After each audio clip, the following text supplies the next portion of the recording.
Hi and welcome to Homo Ludens, the channel on history and board games. I'm Fred Serval, and you're watching an impromptu live stream tonight. As some of you might have seen on Twitter, a couple of weeks ago, Mark and I had a discussion on Twitter about Red Flag over Paris and Fort Sumter, and one of the backers of this channel, Russ, said that we needed to do a duel Star Trek style, and we actually thought the idea was fun. And Mark suggested to come over to the show and do something which was playing two games back to back. So first we're going to play one game of Fort Sumter, and then we're going to play one game of Red Flag over Paris.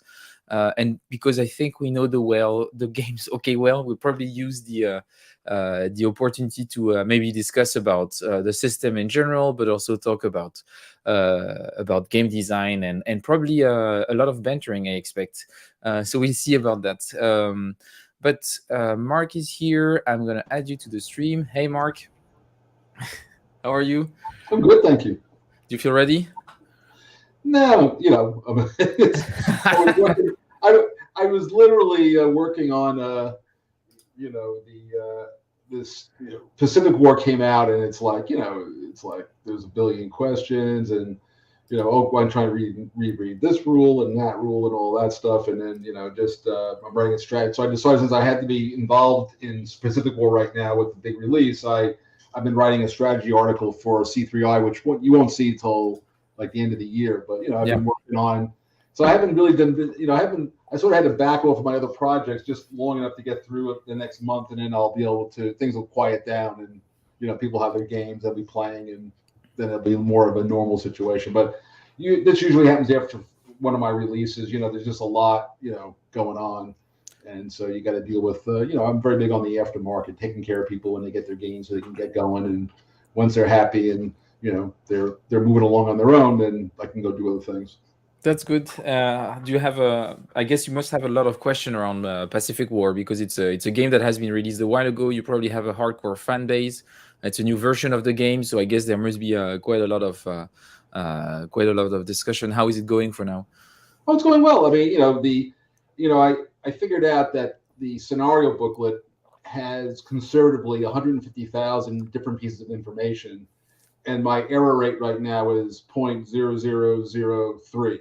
So 0.03% is not bad, but that's a decent error rate. So that's, but it's still 150,000. So, but of course, every little thing, it's like, what about this? It's just how it is. But the good news is there have been rules questions, but nothing that, other than like one number, that's not been answered by the rules. So that's really where I expect. That's where most of the effort goes, right? Yeah. So the system is very solid. So it's not a rules question issue. It's more of a, getting people, into things. And of course, there's always a couple of very intense gentlemen in any release of mine where, they take up like 90% of the air in the room. So they'll get tired eventually. It's all good. Yeah, we know them. Yes, we know. That's right. Yeah. Great. But this is not. We might talk about Pacific War a bit more at the end of the stream. Red Flag over Paris. I mean, come on. Yeah. But now is the time for Fort Sumter and Red Flag over Paris. So the deal is. So two games back to back, and actually for those who are watching tonight, and I can see that there are a few of you. So hi Kirk, hi Julien. I can see Alan, hi Alan, and Kabuki Kid is back. So that's pretty cool. So thanks all for joining. The idea is that we're going to play the both game back to back, and if you're watching this after the live, I will have added some time codes in the description so you can navigate from one game to another, and potentially I will also time code for some of the turns. But yeah, so we're going to play both of them. Hopefully I will crush you in both of them. I gotta be honest with you. I have not actually completed one full game of Red Flag over Paris. I know how to play.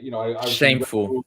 Well, I had nobody to play with. I asked my wife. She laughed and then walked away. So there was nothing going on there. And now she did play Fort Sumter a lot when I designed it. But I even offered for her to come in here and take you on instead of me. But she said she hasn't played in a while, so she doesn't want to embarrass you and still beat you. So I let her off. That's very kind of her. I really appreciate her gesture. So thanks for that. I actually haven't played the Fort Sumter in a while, so I hope It's pretty straightforward. It's pretty straightforward. I just had to reread the Final Crisis rule because that's one of the big difference between the two games, and I didn't remember exactly how it went, but now I think I have it covered, or maybe I'll have a big surprise at the end of the game. We'll see about that. The Final Crisis is always a little bit of actually, it's a good point to bring up. That is probably, I think there's two major differences between Fort Sumter and yours, and I think it's one is very based on the event itself, the history, right? That's an important part of the history game, and the second part is how the Final Crisis is handled. So the first one is that. That was very definitely done there, Fred. Thanks. Yeah. I tried to be, but yeah. Wow, that was very coordinated. The thing that I've seen online, which is a great comment, people really like the military. That there's a military and a political adjacency that are distinct for the two players, and that's a nice asymmetry. And I think it's very the only book I've ever read on this topic is Alistair Horn's book. The Siege of Paris. Siege of Paris. So that is my basis of understanding of the event. Big fan of Alistair Horn. If you haven't read that book, I mean, I'm sure I saw your bibliography. I haven't read any of the. I think Alistair Horn was in your bibliography, though, wasn't it? No, so I didn't put it in because I thought it wasn't fair because I read it while most of the design was done. But I did read, Yeah, I've read it. That's the only point. Yeah. So it's the only book I've read on the topic. Other than it usually gets covered as like one page in a book on the Franco-Prussian War. There's always mention of it.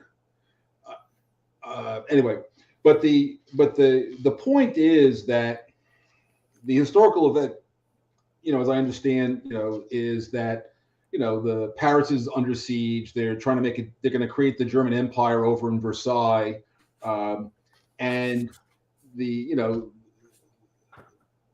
an uprising in Paris itself, and that uprising is then, there's there's actually forces like in the streets. They got barricades, and there's people screaming and yelling, and they're shooting at each other's cannon and all this kind of crap, and so.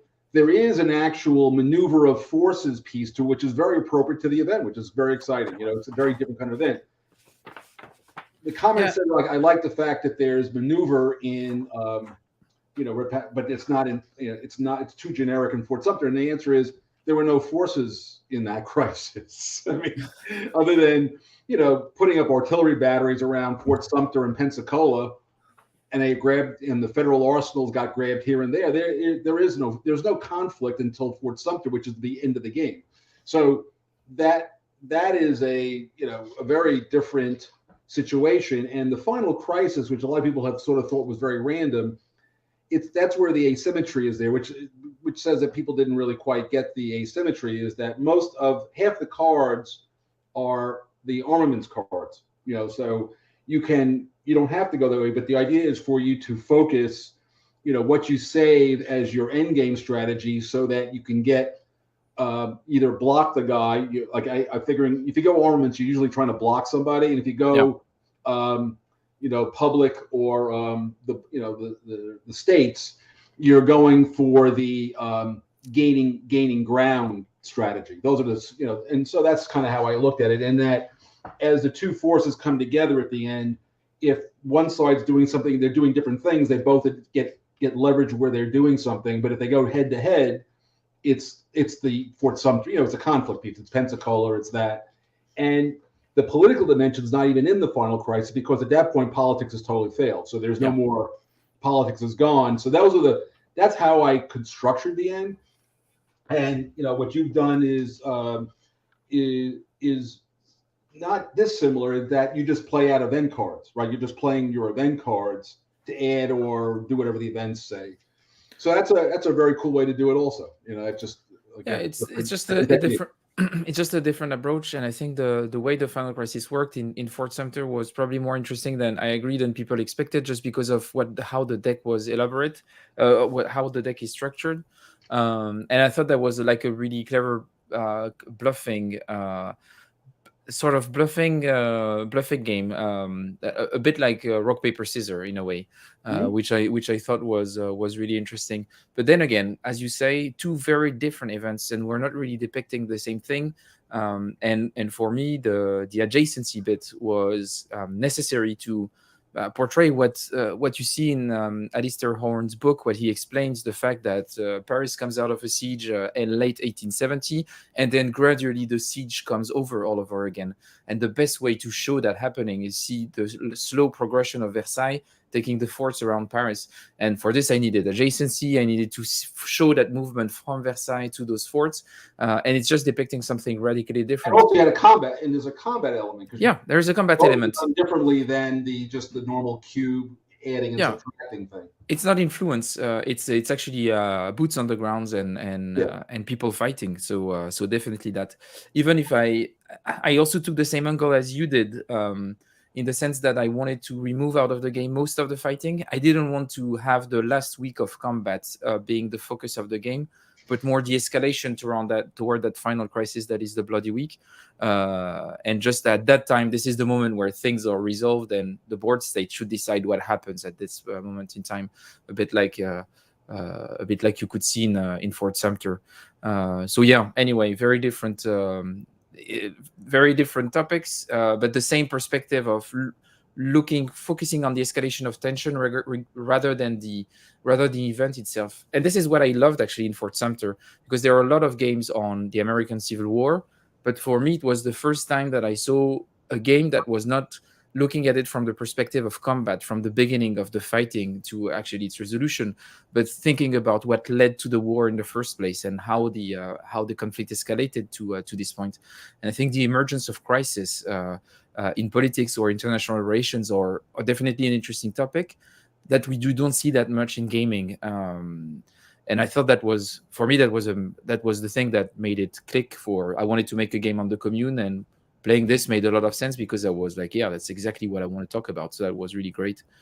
But anyway, enough chatting. I'm gonna bring the game to the stream, and we can probably have some discussions along the way. Yeah, well, I obviously, as I play, I hope to win, but that's not really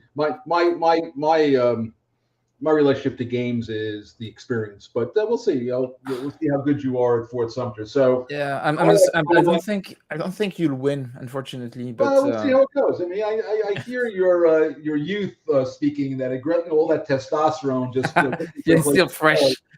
Well, I'm just like the old. There's an old joke which I really shouldn't tell exactly, but the story goes there's an old bull and a young bull sitting out looking up at a memo of young cows. And the young bull just goes, let's go down here, and let's, do what you would do if you were a bull and a cow. And the old one goes, no, let's walk and have them all. Fair enough. There you go. I'll try to slowly win then. That's what you want to try to do. So I believe have you drawn your cards yet?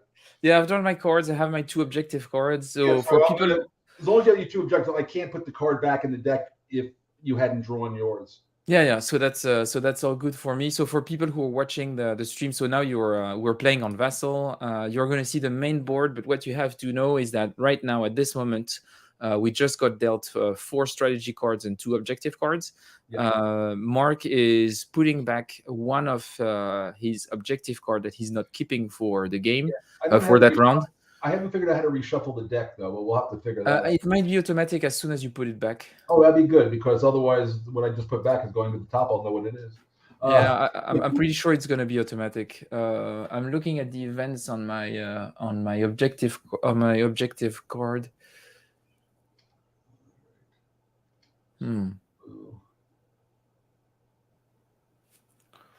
Okay.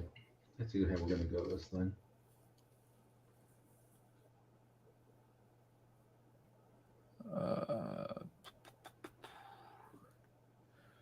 And if you don't know anything about the game, the 2 objective cards that we have in our hands refer to spaces on the board. So I'm to make this smooth. So I go first. I'm the Union, and anytime there's a tie, the Union goes first. Yeah. Score. So I'm going to play my first card. I'm going to play it off. You should be able to. We'll see if you can see it. And let me see. So I'm putting my card over here. Maybe I have to flip it over. Do you see a card? Yeah, I see that you. Wait a minute. Do I see a card? No. Can you put it on the board? I think Yeah, it would be simpler. Let me flip it over first because it was on its hidden side. Do you see it now? Yeah, I can see it now. So Louisiana secedes. Yeah. So obviously it's I'm the Confederates, right? Yeah, you're the Confederates. Yeah, and I'm the Unionist. All right, but I'm going to still play it as an ops card. Oh wait, I'm sorry. You're taking cubes from. I gotta get the. I usually play the Union, and that's what's confusing me. But I will play the Confederates now, or the Secessionists, as they weren't Confederates yet. So there's my first card play there, Fred. And so do I have to? I can discard this. Yes. Yeah, you right click on discard. Yeah. I discarded it. Okay, it's your play. So where did you put those cubes? I put them in Washington. You put them in Washington. I think, Mark, and that's maybe your inexperience playing here, but that was the wrong choice. All right, that's fine. I think starting with Washington is a big mistake. Right. Let me see what you got. Oh God, I don't know what to do. That was your big. I made a mistake and you don't know what to do. Oh yeah. Nice. This is gonna be a long game if you're gonna take that long. Yeah. Sorry. I'm playing Inauguration, and what I'm gonna do is I'm going to place 4 tokens in. So I'm playing it for the event. I'm not playing it for ops, and I'm going to do 1, 2, 3, and 4. Okay. So what I'm going to do is really nasty now. Joe is complaining that we managed to make a connection with the Napoleonics, with Louisiana secedes. Yeah, it's not exactly at the same time. A few things happened between those moments where we sold Louisiana and when it seceded. Oh, and I can see that Russ made it, so that's really cool. Russ was the one who had the idea in the first the Star Trek thing. That was funny, actually. Yeah, that was really fun. Okay, so I'm going to place the Peace Commissioner now in Washington, which means that you will not score the political dimension. But why would you do something like that? That was because it was a nasty play. Oh, God. I don't really like that one bit. Well, by the way, I just realized you were the Union. You were supposed to go first. Yeah, it doesn't matter. I will give you that. Okay. I will give you that. So we'll fix it on the. Well, we're just gonna play it out the way it is. It's okay. I went first. Yeah, I didn't remember. Oh yeah. I thought I was the Union for some freaking reason. I don't know why. I think you really wanted to play the Union. I don't know why you let me choose. It was really important to you. I wanted you to feel like that it was being fair. That's all. So you're up. What do you got? Yeah, I'm gonna play it. This one, and I think I'm gonna play it for. For the event. I like the event, so I'm gonna go one. Yeah, it's good event. That's it. Yeah, 1, 2, and then I'm gonna put 1 in Fort Sumter for thematic reasons, and then I'm gonna take the escalation cubes and put them in my token pool. You got it. Okay, let's see what we're gonna do now. Let's get our strategy cards out. What does it say here? So that's your last card of the round. That is correct, but I'm trying to see it. It's just Okay, so what we're going to do is we're going to play. It was an unusual draw, so I'm guessing. Are you already making excuses for yourself? No, I'm not making any excuses. Relax yourself. But I have a feeling that this is something you care about. So let's see what you got there. Okay, so that was your last card play. Wait, how come I didn't discard? Let's try masking it. No, you just masked it now. Oh yeah, that's why it just missed it. Okay, there we go. You're up. Good. So 3 in there. Now, how do you save your final? Oh, I see. There's a successionist hand thing. Oh, I see what's going on now. Okay, I'm learning the end. I've never used this module before. Oh, you were not using the hand. Okay, I was wondering. Yeah, I was wondering why you were talking about the resizing. So if you have the secessionist hand, you have 4 slots, and then you can put your final crisis. You have 3 slots for that. And I will fix that now that I understand what's going on with that. Yeah, but if you were trying to open the unionist end, it would have been hard because you cannot. So well, no, I wasn't trying to do that, but I do see what my problem was. So I'm playing this 3 ups card before, and I'm thinking you won't be able to score the armament space even with the pivotal. So I am pretty open to taking full control. Now, what happened to my of those public opinion spaces? Hang on a second. No, go ahead. I'm just trying to get my strategy. Oh, here it is. So I can put that over here now. Okay, I think I figured out how to do this. Maybe not. Who knows? Yeah, you're going to probably score some points on this turn. Okay, so what did you do? So I took all of the. Press all the times. There you go. Yeah, I took all of the public opinion spaces. All right. Well, you're going to score some points there. Okay, so first off, to discard that, what was your objective card? My objective was abolitionists. Ah, you fooled me. Yeah. Me up bad on so I know the system a bit. I played a few games in the series. So yeah. I had Washington, and I was hoping to. I didn't have a good enough hand to get control and then play the peace commissioner to lock it down. So that's the way it is. So I don't score my objective, but you don't get it either. But you get. I think you got 3 points, didn't you? So wait a minute. So I'm going to do pivotal spaces. So yeah, we first do pivotal spaces before scoring the objective. We shouldn't have showed each other the objective actually, because you can flip it before. No, you can't, because the commissioner prevents anything from happening. Yeah, of course, but it could have been a different objective. Oh yeah. Yeah. Follow the sequence of play, Mark. People are going to be upset. So let's just move along. Let's take it step by step. Let's go, baby. Let's go. So we perform the pivotal spaces bonus action. Do you want to tell us more about it, Mark? What are those? Well, you're going to be able to shift some guys around or remove. Yeah, and actually there are only 2 of them. I won't use mine because mine is for those 3 spaces here, and I'm very happy with that setup. Then it's back to you, and you have 1 pivotal space action here. So you can move 2 or remove 2 from the dimension. So I'm going to remove 2. How do I do? Oh, so I just put them in your token pool. Yeah, drag and drop to the token pool. Yeah. Yeah, I'm going to take these 2 out of here. Give myself at least a beginning position in the armaments area. Yeah, fair enough. Your objective, you said, was abolition. So you're going to score 1, 2. We actually score the dimensions first. So I'll score only 1 for. Well, yeah, I'm just leaping ahead here. Yeah, and then I'm scoring the second one for objectives. Yeah. Now you do get the event on the objective, whatever it is. Yeah. So this one is remove up to 2 tokens from any 1 space. And that seems pretty obvious where I'm going to go. And the peace commissioner locks also removing from Q from the. You can't touch Washington. Yeah, but then I'm going to remove them from the armaments. I'm going to put them here. And I'm going to discard this one.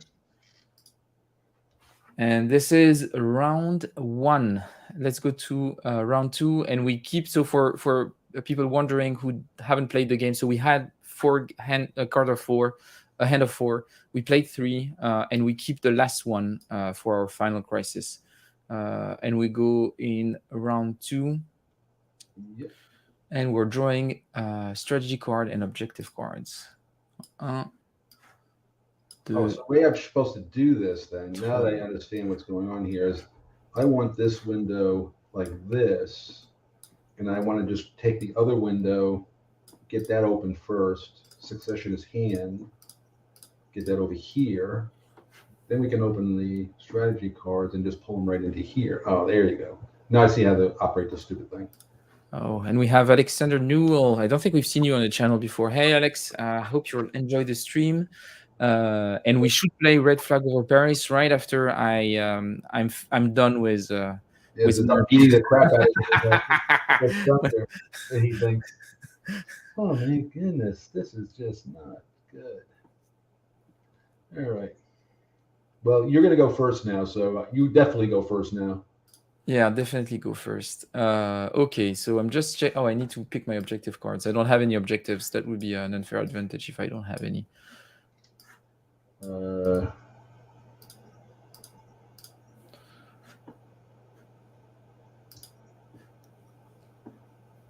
Okay, I got an objective card.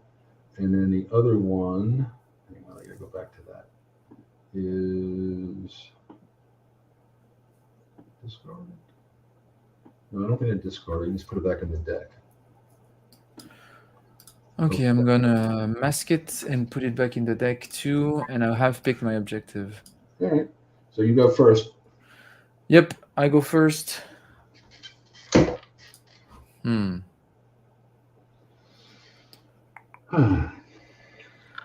I don't like my hand. I think I don't it's like mine either. Okay, but that's good to know. That's usually what happens in those games. When you don't like your hand, there is a good probability that your opponent doesn't either. So that's fair enough. Okay, I'm gonna build up a bit of. Oh, what does this even do? I'm sorry. I just saw that I had an event here that I didn't know what it was doing. I didn't notice that I had an event also. Yeah. For my side, I thought all of them were yours. Oh yeah, I don't like that. Okay, so I'm actually gonna start with this Major Anderson, and I'm gonna play him for the event, and I'm gonna put 3 tokens in Fort Sumter. I'm maxed out. That's not good. And I get 3 of those here added to my token pool. So for once again, for people who have not played Fort Sumter, so there is this cube pool. We're escalating in tension, and each time we breach into... You said, where did you put the tokens into the federal arsenals? Oh yeah, sorry, my bad. I was cheating. Yeah, I thought, but the game being Fort Sumter, I expected Fort Sumter to be pivotal. So that's why. So I'm actually going to play it for ups then. I'm going to put 1 in there and 1 in there. Yeah. Okay, that's fine. All right, so this is me, right? Yep. Okay, so let's see what we got going here. We're going to play. Okay, let's get that over there. Let's flip that over, and let's get this over here. So we're playing this for 2. And so I will take 1 and 2. And I take these 2 bonus, the escalation cubes come. Oh, wait, excuse me a second. I didn't really have 2. And yeah, you cheated. Take them from the cube pool first. You're not escalating yet. No, I didn't even see that they were there. I forgot you removed them. So I'll take the ones from the pool first. Oh, and I needed to place the peace commissioner. Wait. Take it back. Why did you? Why? Because oh no. Yeah, sorry. It's just that I cheated too. I have to. No, I'm yeah. What are you talking about? No, because I thought I breached, but I didn't breach. That's my bad. Yeah, and by the way, if you breach, I place the peace commissioner. yeah, but I haven't breached. Yeah, but the peace commissioner is happy where he is right now. He's talking peace in Washington. What are you trying to do here? Okay, so I got my 2 cubes on for Washington, and boy, I forgot how much I like this game. I'll tell you, when I designed the game, my wife is Italian, and she has 2 friends, Mary Ann and Joanne, who are sisters. And when they play Fort Sumter, it is a war game. I've never seen such aggressive play in my entire life. They're killers, those ladies. It's like Mahjong, where they throw the pieces at each other. It is a pretty it's a tight game, so you have to fight quite fast, which is quite really fun. Yeah, well, trying to figure out what I should be doing. I still have 2 card plays, and you're going to be able to place the peace commissioner right after I do my play. I need to. Again, you keep saying you're not. If you breach it, I place the peace commissioner. Yeah, but that's the thing, that you're going to place it, and I have to think about, because you're saying that you're going to keep it here, but I'm. Oh, I don't know. I could be lying to you, of course. I can't really trust you. No. I want to be clear. You cannot trust me. Yeah. So maybe what I will do, I will take it slow and I will do Florida Seeds. Florida succeeds. Okay, two points for you there. And that's 2 points for me. And I'm gonna. I don't really like that. Okay, I'm gonna go in the border states. Okay. And discard. Interesting play. Okay, so now what am I doing? Oh, wrong button. Let's see what we got going here. Oh, and now we have breached. Do you want to move the peace commissioner? Let me see what I want to do. Oh, yeah, you breached. Let me see. Yeah, I want to put the peace commissioner in federal arsenals. Yeah, I knew you would do something like that. Yeah, I should have. did. And then I am going to flip this over and I'm going to place. Now, I don't have any cubes in my token pool, just making sure I didn't screw that up again. Yeah. And we are going to put this one in. Where are we going to put this one? I'm going to put this one in border states for now. Now you got your last play. Oh, wait. Okay. No. Yeah, and that's the thing. So for people who are watching who don't know the game, so you first take the cubes from the cube pool. Then if you don't have cubes in the cube pool, you take it from the escalation track or from the crisis track. Track. Yeah, and the thing that I was saying earlier is that each time we enter in one of those and I got 2 bonus sections. I did take my 2 bonus cubes for each. Yeah. Now that I'm in the escalation. And so this is like, so think of two political powers what's going on here, not what's going on in Paris as much, is you got 2 political movements coming at each other. And and these 2 movements are the minorities, right? You got abolitionists and you've got the hardcore Southerners, and everybody else is kind of like, what the hell's going on? And as things ramp up, the situation gets more people fall in line with one. People are forced to choose, right?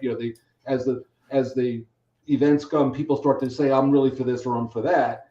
And the bonus is again, more people coming in at that point. But if you push the crisis too quickly, as we just saw, I got the peace commission because people started saying, wait a minute, this is going too fast. And then people are pulling back away from the Union side and saying to the Southerners, the Southerners aren't pushing this as hard as the Union is at this point. And so I get some leverage out of you pushing too hard. I think that's true in red flags over Paris also to some degree, right? Yeah, it is the same. So you have different things like this so the escalation is not only represented by the crisis track, there is also the both player momentums that show that escalation if tension, that is specific to each of them. And then the crisis track is common as a mechanic.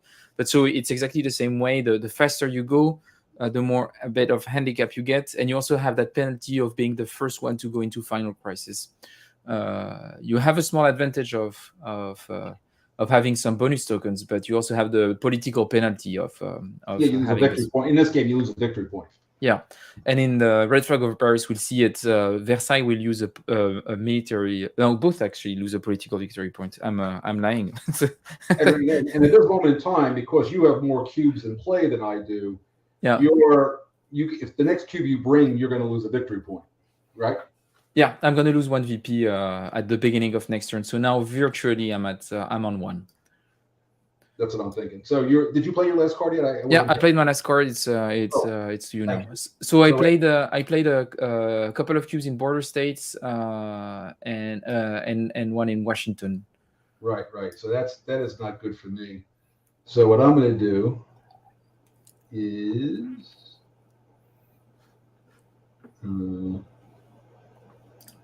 so what am I going to do? Well, first of all, I'm going to play a card. That's always a good place to start. Yeah. I think in those kind of games, I don't know if you know CDGs, Mark, but yeah. So it's either the event or the ups. It's really up to you. Yeah. So you'll see that I had a handful of your events, that's not helping me so far. So I have 2 cubes in my pool, and I am going to do what? I think I need to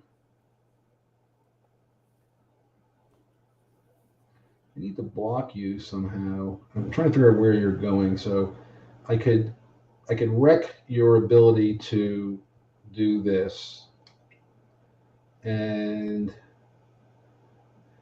you're going to get the political unless I block you. I needed a 3 card very badly here. And I am going to, well, you don't have Washington as an objective, but you'll get the political thing. But the question is, where are you? So Washington is not an objective. So this is where you have to start to figure out what objectives are left in the crisis. And I wonder, you were going very heavy for the border states. So I'm just in case you're thinking it, I'll just go to Texas because there is a card I recall. So there we go. And now I take my, so I've already put my objective in. I'm not going to tell you what my objective is yet. I don't reveal the objective yet. I will not reveal my objective. So yeah. Pivotal spaces. So I will go first with pivotal because there's an actual order. Okay. Succession spaces go first. So go ahead. So wait a minute. I'm wondering what am I gonna do, and I can remove 2 or move 2. Yeah, that's all you can do. Don't like the idea of removing because it's. Well, if you move 2, you won't. That's why I played the way I did. You can't gain the control of the successionist if you do that. Yeah, I think I'm gonna remove 2. All right, then you remove 2. Yep. Then we go into political, and here I have the advantage, and I cannot remove my cubes, right? Can you? No, you can remove your cubes. There are reasons to do that, I guess. Yeah. I'm gonna remove 1 of yours and 1 of mine. Yeah, you can do that in this game, right? Yeah, I know that I can do it in mine. I'm not sure that that's. It may be true, but let me just take a quick look. Remove 1, 2. Yeah, you can move 1 and remove 1. So you kept that the same. Okay. Oh, you can move 1 and remove 1? Yeah. Oh, wait a minute. So you can mix and match. You can, yes. You kept that feature. Okay, but then if I can mix, but if I can mix and match, you can go back. So I'm gonna remove 1 from the border state, and I'm gonna move 1 from border state to Texas. Is it what you're saying, right? Well, you already had that move, but if you we'll put an asterisk on it if that's how you want to play. No problem. Yeah, no, I did it differently. I removed 2 originally, so I'm gonna remove 1 and move 1. So that's what I'm gonna do. Then in this one, I'm gonna remove 1 of yours and 1 of mine. And then public opinion space, we don't do it because that's a draw. And then it goes to armament space, and that's up to you. Yeah, and I'm gonna remove your 2. Yeah, fair enough. Right. Okay. Okay, we're good. I do want to say though that there is an asterisk on this now that you took. Yeah, no, I just checked in the rule book because I didn't trust you. So but it's good. Oh, there is we have someone in the chat that wanted to ask you about the task forces rules in Pacific War, and tell them that I'm happy to answer the question, but not right now. I will ask it again. What happened to my card? I just put out my objective card and it disappeared. Did I discard it by accident? Let me see. I might have discarded it. Yes, I did by accident. Okay, there it is. Mark. Okay, so your objective was Texas. So that's great. So you don't score it. And my objective was actually state assemblies. So you got that one. All right. So I score a point for the objective, and then I score. You scored 1 for the political. Yeah, 1 for the political. Yeah. And I think that's it because I don't have I don't have secession. And you beat me on the newspaper. And I get to score a point. And now, you do realize that the game is about scoring victory points, Mark, right? Yeah, I actually do, and I have failed horribly to make that happen. But we'll just, and of course you had to take back a move and cheat, but other than that, we're okay. That we're unclear on the rules of the game. That's why. Well, that's it. So I can remove 2 cubes from any one space. And I'm actually thinking about. well, I don't even have 2 cubes on the board anywhere. Yeah, but then again, those tokens could be mine too. Yeah, you can. Yeah, because I'm thinking that I might have a shot at forcing you to go into Final Crisis before I do. I doubt it, because I haven't even gotten out of the escalation. Yeah, you still have 6 cubes before that. You have the 3 bonus cubes. Yeah, there is no chance I can do that. I'm going to remove you from the newspaper. Okay. I'm going to discard this. Okay, so we're going into the last round. It looks like it looks like the Union's going to win this one, but we'll see. I think it's pretty much over. All right, let's see. First, we got to bring this thing down. Succession is hand. And strategy cards. Hopefully, I'll see a decent card here. Let's go. Come on, boys. 4. Ah là là, mais quelle main de merde. All right, this is going to be impressive. All right, finally. So I just want to say I finally seen my first Confederate event of the game. That's good. It's a plus. That's not true. It is good. Is it? I don't think so. I'll go back and look at that. I think the first card I had a successions card when I thought I was playing the Union. That may have been the case. Oh, maybe I should take an objective card, because if I don't, it's going to be hard for me to make a decision on which one I pick.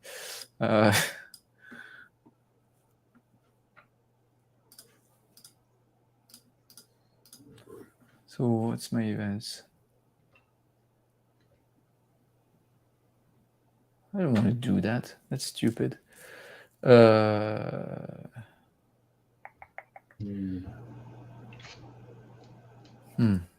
Okay, so that doesn't help. That doesn't help at all. This is not really feasible. Okay, I'm gonna remove this. All right.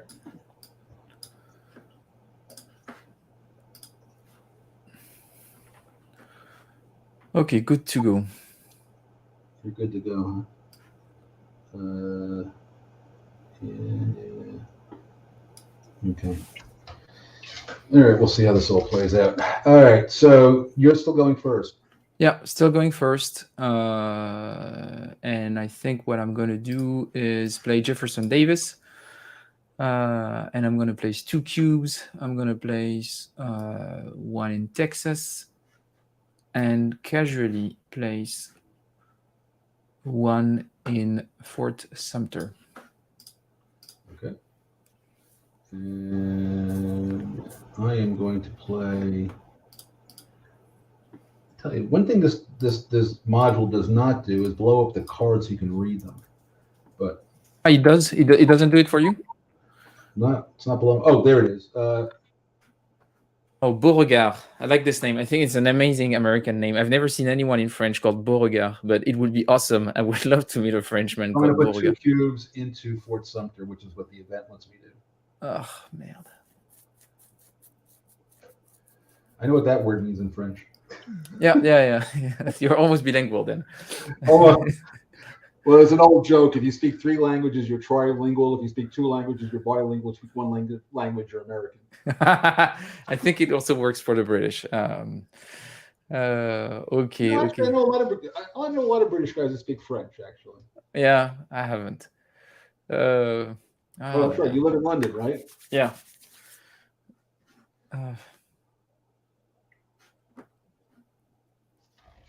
Okay, I'm gonna play Mississippi Secedes, and that's gonna put me in Final Crisis.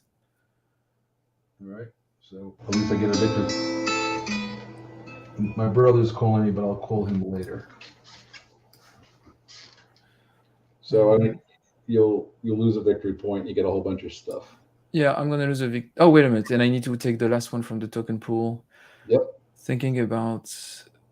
I'm going to strengthen the 2 pivotal space that I still control. Or 3, yeah. I'm going to strengthen those ones, so I can try to figure out what you're trying to do and try to block you with the pivotals. But yeah, I feel like my objective is lost. Anyway, and I'm losing 1 VP.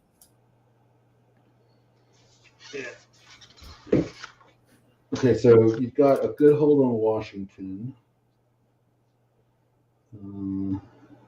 Okay, so discarding. You discarded? Oh yeah, no, sorry. I was waiting for you to discard. Okay, so I got 2 more card plays. Hang on.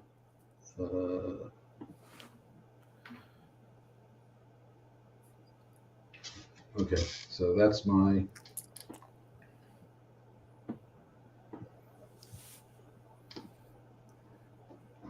Okay, so I'm going to place 3 in political spaces. So we're going to go 1.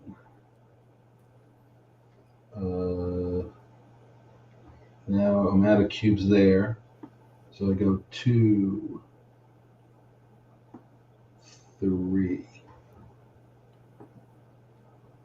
Okay. So it was your, yeah. Oh, that was pretty aggressive. It was. Okay. So I'm going to play this card here. And Social elites. I'm going to tie you in Washington, and then I'm going to annoy you by taking Fort Pickens. Make sure you don't score armaments this turn. Yeah, that's good. That's good. Well, I don't know what you're going to do with your last card. I hope you don't score armaments. Oh, you played it for ops. So you put 2 in Pickens, and where'd you? Oh, you put the other one in Washington. In Washington, yeah, to tie you in Washington. That sounds fine. This is good. So now my last card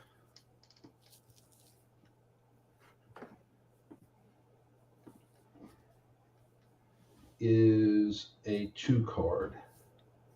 Wait, I gotta flip it over. Sorry. You see it now? Oh, I wanted that. That's the card I needed, Mark. Why did you keep this one? I kept it for all the right reasons. So I get 1 cube. I get 2 cubes, which I'm going to put 1 in Fort Pickens, right? Yeah. And then I'm going to place. So that will give me armament. Oh yeah, because you can, yeah. But then I can't block everything. You've got enough cubes all over the damn place. Let me see. That's what I gotta look at. I gotta look at this for a second. This is not. Looks like I won't manage what I was trying to achieve. You're gonna score a point. Oh yeah, well, you'll still be crushing. You're gonna crush me in this game. It doesn't really matter. I think I'm gonna play this one then. I can't do much about that. So let's see what we can do something about. Right, you got 2 there. You got 2 there. You blocked me in Washington. I got that.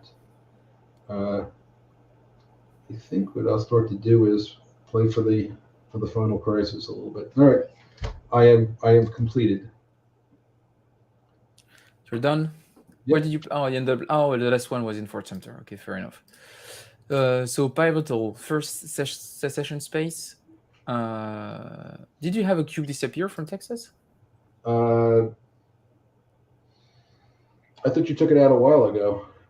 Oh, I might have. Okay. Secession space. Then what I'll do? How many cubes I have left? Oh wait, you're correct. I grabbed the cube when I thought I grabbed the cube from. This is the cube that I should have grabbed. Yes. I should have grabbed it from here, and these 3 should be in my token pool. Yeah, this should be in the token pool. Yeah. Okay. So secession space. I guess I'm just gonna remove your cube from Texas here. Why not? And then I'm scoring the point for secession spaces. Then political, we don't score, and we don't have pivotal because we're tied in Washington. Washington is crazy right now. Yep. Then opinion spaces, I score. And I don't do any pivotal. I'm happy with that setup. And then we have armament space, and you're up for pivotal. Oh, shouldn't have I moved the peace commissioner now? He comes off the board. Oh, he comes off the board. So okay. So then The final crisis. He's out of the game. Yeah. So And so now we don't you want to do your pivotals? Your pivotal, pivotal for armaments. Oh yeah, I've got to do this. So you get this, and you get this, which will give me a VP finally. Yep. And then objectives. My objective. So what's your objective? My objective was northern state houses. Yeah, you crushed me on that. I don't think I got one objective in this game, and I was stuck with 2 southern state ones, and I couldn't do much with that. So you scored 2 points here because you're going to get mine. Ah, cool. Okay, you had a secession space one. Okay, great. So that's an extra point. And then I'm doing my my event, which is if you play this card and control no state houses space, you may remove up to 2 tokens from political, which I'm going to do, or public opinion. So I'm going to remove those 2 from Washington and put me in a good position for the final crisis. No, actually, I'm screwed in the final crisis. You'll get the political automatically now. Yep. No, I've gotten crushed. There's no chance for me. There's not even enough points left for me to win this thing, but we'll see how it goes. We should at least do the final crisis just to show how the final crisis works. We're going to finish the game, but and so I guess the answer is mine are ordered from left to right in my thing. I don't know how else. Do I stack them? I mean, how do we do this in this situation? I'm gonna stack them on top of each other. So this is gonna, and I'm gonna put them on the board. This is gonna be my last one. This is gonna be my second one, and this is gonna be my. And I think we can put it on the board so people will see on the board when we reveal them. Yeah, I did the same. So here are mine. Good. Okay, so I'm going to take the first card off the top. Same. Flip it up and it's armaments against armaments. Yeah. So you go. Told you. So I knew you were going to go that way. So what happens in a match is we're both going to have to remove 2 tokens from any space. One from this dimension, or 2 from anywhere. I believe that's the rule, isn't it? It's been a long time, but if the location types match, each player, starting with the first player, remove 1 of his tokens from a space of that location space, or remove 2 of his tokens from any space or spaces. So 1 from the location type. And I'm actually happy with losing 1 in Fort Sumter because it's not really like I'm going to use it. Okay. Here I go. I'm going to lose, and I will lose 1 from the federal, whatever that is. Okay. And here's my next card. Same for me. Mask. What do you got? There you go. And I'm going to remove the 1 from the federal arsenals. And I will remove 1 from Sumter. Yeah.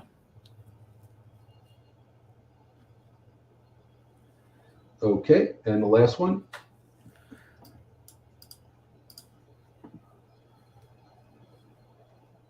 Nice.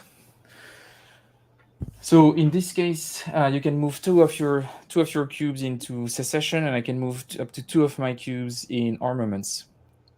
Correct, but you have no cubes in armament. But I can move them from. Yeah, you can move them in there. Oh, absolutely. Yeah, I can move them from the cube pool, and I'm going to move into the federal arsenals. Okay. Unfortunately, but I will do a similar, since I can't do anything with Washington. I've lost it anyway. I will do this. And now we score pivotal for last time. Yep. So secession, no one does pivotal and no one scores. Political spaces, I'm going to score and I don't do pivotal. Public opinion space, I'm going to score and don't do pivotal. And armaments is draw for federal arsenals. But I get 1 for Sumter. Oh, you do get 1 point for controlling Fort Sumter at the end game. And I get 1 for having a much bigger token pool than you do. So that's +2. Great. Yeah. It was a crushing defeat.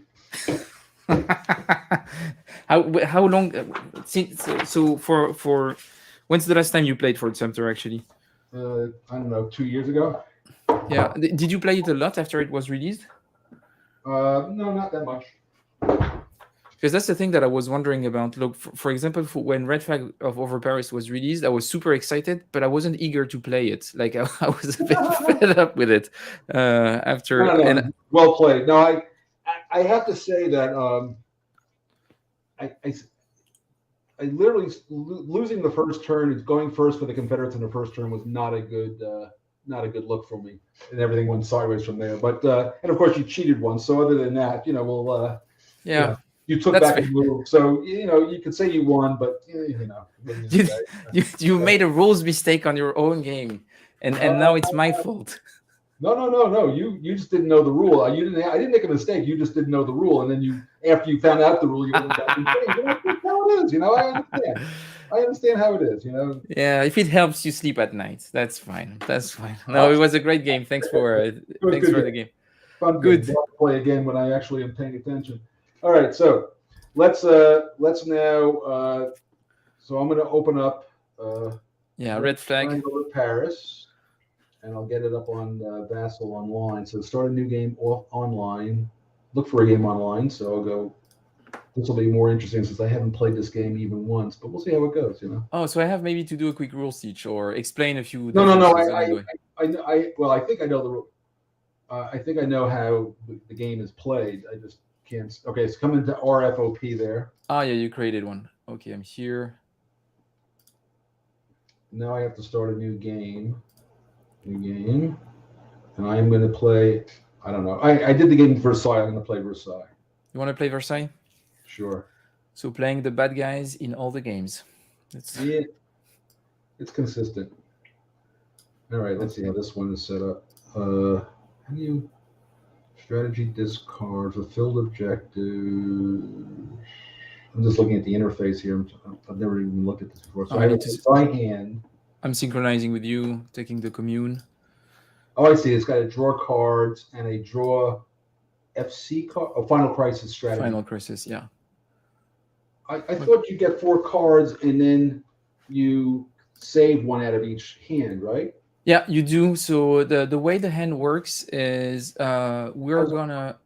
So I would draw 4 cards no matter what. But yeah. But then, what is this drawing? Oh, do I put them into another box or something? Yeah, they're gonna. So at the when you're just gonna play the 3 cards, and once this is done, when we're gonna reveal the objective, we're gonna click on the reveal the objective button, and it's gonna take your last card, put it in your Final Crisis deck, and then reveal your objective automatically. And then for the Final Crisis, you're gonna draw your Final Crisis cards with the button in your hand. So this is the module by Joel Toppen. He did a pretty fancy. It's a much more advanced module than what we just played. So yeah, he did. I may have some questions as we go along about how. Yeah, and I will. I'm going to share the screen so people can see the game. Yeah, okay. So share the screen. Okay, so what I do is the first thing I do is I'm going to draw 4 cards. Yes. Yeah, you're going to draw, but you don't have to draw them. You're going to click on Versailles hand. And then you're going to click on draw cards, the button on top. And it gives me everything at once. Oh, look at that. It's going to give you the 4 cards and the 2 objective cards. 4 cards in a row on the top and 2 objective cards. Yeah, so it's going to look like this for the people watching. Good. And I need... That's what I'm going to do. I'm doing this just because I really can't. This screen is not as big as that screen. And what I have to do here is I'm just going to open the board so I can at least see what the spaces are. I'm not familiar enough with them. So you see me opening a board here. It's so I can see what the hell's going on. Okay. So right and okay, I get the basic idea here. So there are a few differences, but I will. I read the rules, but I played it like a couple of turns about a week or so ago. So I got the basic idea. It'll be fun. It's a game. I don't get too emotional about these things. You should. I should. We'll see. We're going to go for beginner's luck. Okay, so. Who goes first? So we'll see that later. For now, so the objective that you're not taking in this game, you're actually removing it from the game. Okay, so wait. So I go to my Versailles hand, and oh yeah, now and I win based. My points are the military points, and yours are the political points, and it's the differential that determines the winner. Is that right? So you can actually score political points, and I can score military victory points. The thing is that you want to score more.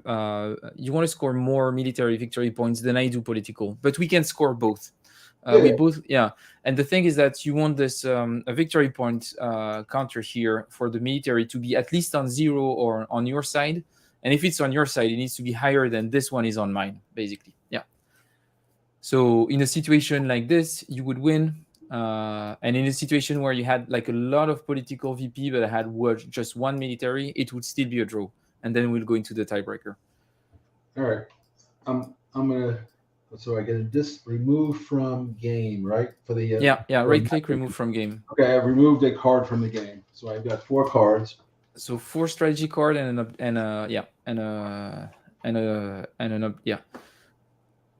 objective. Good.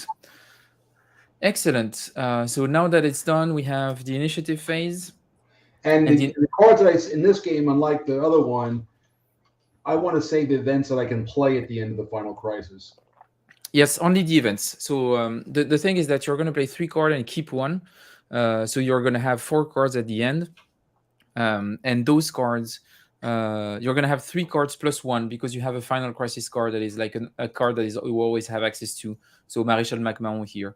That if you don't use him during the game, you're going to bring it back to your hand during final crisis, which I would recommend to do, not using it and keep it for the final crisis. And so you're going to get an extra 4th card into your hand. So that means that you'll have effectively 4 cards in final crisis, and we're only playing 3, so you will discard 1. So you have the opportunity to remove 1 card that you don't want. Okay, so and then so how many rounds in this game? 3 rounds. 3 rounds, 1 final crisis. What was the thing with? So I get 1 more card some point. Exactly. In final crisis, final crisis, you get it in your hand, and you get to discard 1 that of the 3 that you kept. And then we're going to play 1 after each other the cards, but we only play them for the event. So if you keep an event. And if you play an event that you cannot resolve because there is a condition that you're not fulfilling, the event is a dud. It doesn't do anything. Okay. But the trick is if you play one of my events that you kept for Final Crisis, I get to resolve how it's happening. Right. Well, that's the point. That's why I asked the question. I don't want to keep a lot of your events around. I keep a few. I can ditch 1, but I can't. I don't want to. Exactly. If you, as soon as you keep 2, make sure that the one that you won't ditch. You can make sure that I don't get the condition to activate it when we're in Final Crisis. All right, sounds good. Okay, cool. So now we look at initiative. We look at the number of political VPs that we have minus our momentum, and the one who has the higher score decides who has initiative. We're both at 0 because we both have 0 VP, 0 momentum, and because I'm the commune player, if there is a draw, I get to decide. And as you can see on the bottom right here, there is this initiative card. And if I keep it on the on the commune side, it's gonna be me being the first player. And what is this card that's sitting like right there? It says Charles. I can't pronounce that. Maréchal MacMahon. No, Charles. No, oh, I see this. Charles de l'Écluse. So those are both our final crisis cards. So you have Le Maréchal MacMahon, which is your final crisis card, and Charles de l'Écluse, which is my final crisis card. Oh, that's the 4th card we're going to get. Yeah, that's the 4th card you're going to get. You can use it at any point during the game for operation points. The thing is that but not the event. Yeah, not the event. The thing is that if you do, you're going to have to play that card and discard a card from your hand, meaning that you're not going to get it for Final Crisis, and the card that you have in your hand. So basically, up throughout the game, it's a 4 ops card, or I save it for the really cool event at the end. Yeah, exactly. Okay. And I would recommend to do that. Okay. So who's going first here? And now I need to decide: do I want to keep the initiative or give it back to you? And I'm actually going to keep the initiative here. You're going to keep it, huh? Yeah, I'm going to keep it. Good. I'm going to keep it. And then what will I do? I'm going to give you something to do. I'm going to play Adolphe Thiers. And I'm going to put the card on the board when I'm playing it. So this is one of your cards. And so obviously I'm playing it for ops. and I'm gonna play it. But this is one of those situations where I could pick it off the top if I want. Yeah. So if you could discard a card that is of equal or greater value, you can trigger the event. Okay, sounds good. And actually, so I'm gonna play it for. Yeah, I'm gonna But play. that's it only for... going to be available for my next hand because once I put a card on top of it, it's not available anymore, right? Yeah, exactly. So I'm gonna add a cube.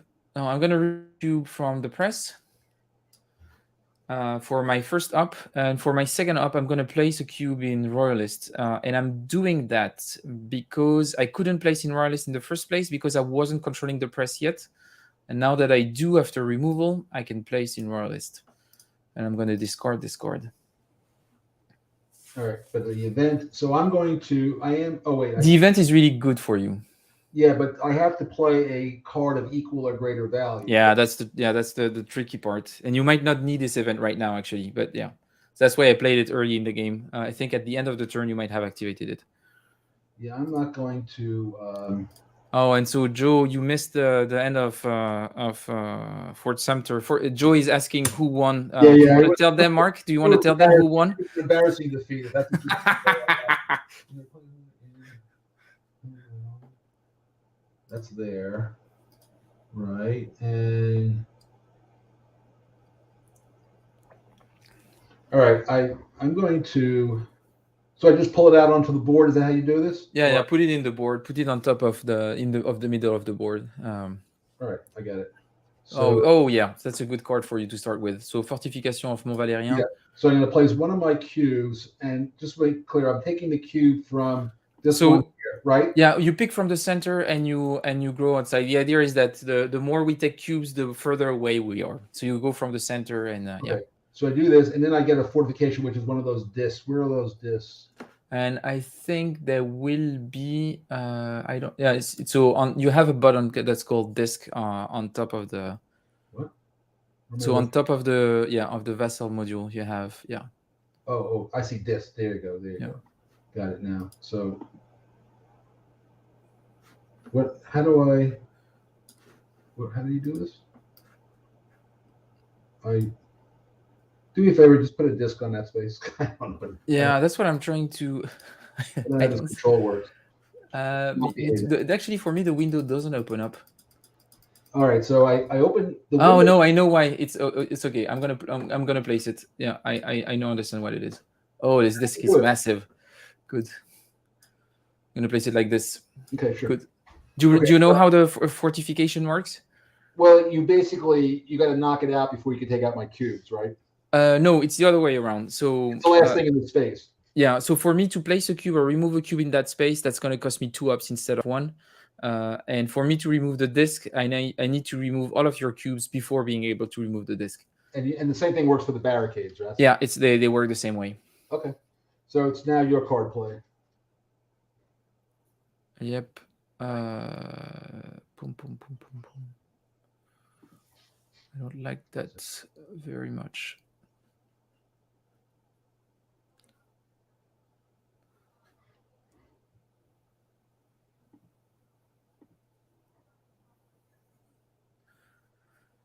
I'm gonna play Paul Mark.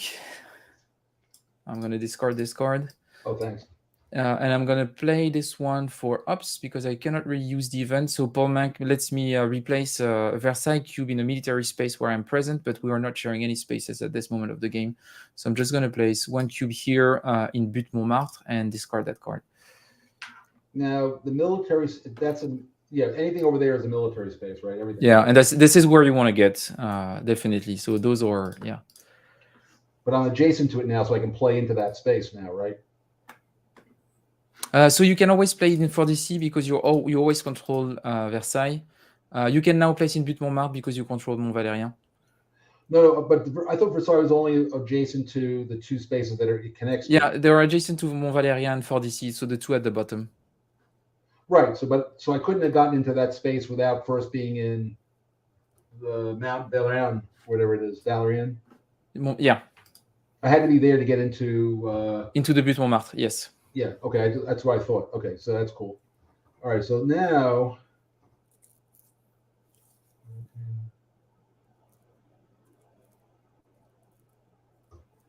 Okay.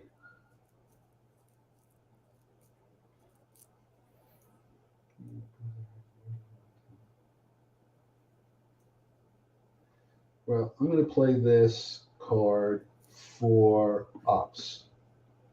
Good. So I'm going to place one here. That's allowed, right? Yeah, because you control Mont Valérien, you can move into an adjacent space. And remember, you remove before you place. So if you wanted to remove the cube in Montmartre, you should have done it first. But now, once you start placing, you can only use. Yeah. Well, Okay. Good. unlike you, I don't take back moves. Now the bonus disc goes into my pool. Yes. No, the disc stays. It doesn't move. No, not the disc. I mean the cube that's up on the track here. Oh yeah, this one gets into your cube pool. Yeah. And where's the cube pool? It's just here. Oh, I see it right here. Yeah. Got it.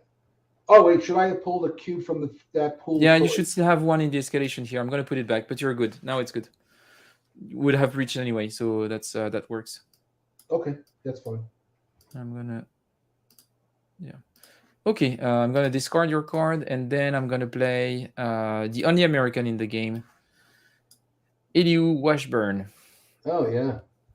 So, and I'm gonna play it for the event, and that's why I kept initiative. So play only if you have initiative. If possible, increase your player momentum, which I will. That's how you get a pool, right? That's how I get. Now I have 2 spaces in my cube pool.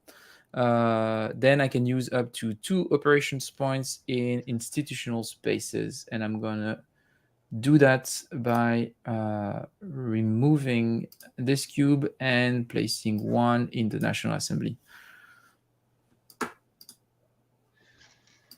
Okay, so if I understand what's going on now, I have 2 pivotal military spaces under my control. Yeah. You have the 2 political ones. Is that correct? Yeah, that is correct. Okay. So now.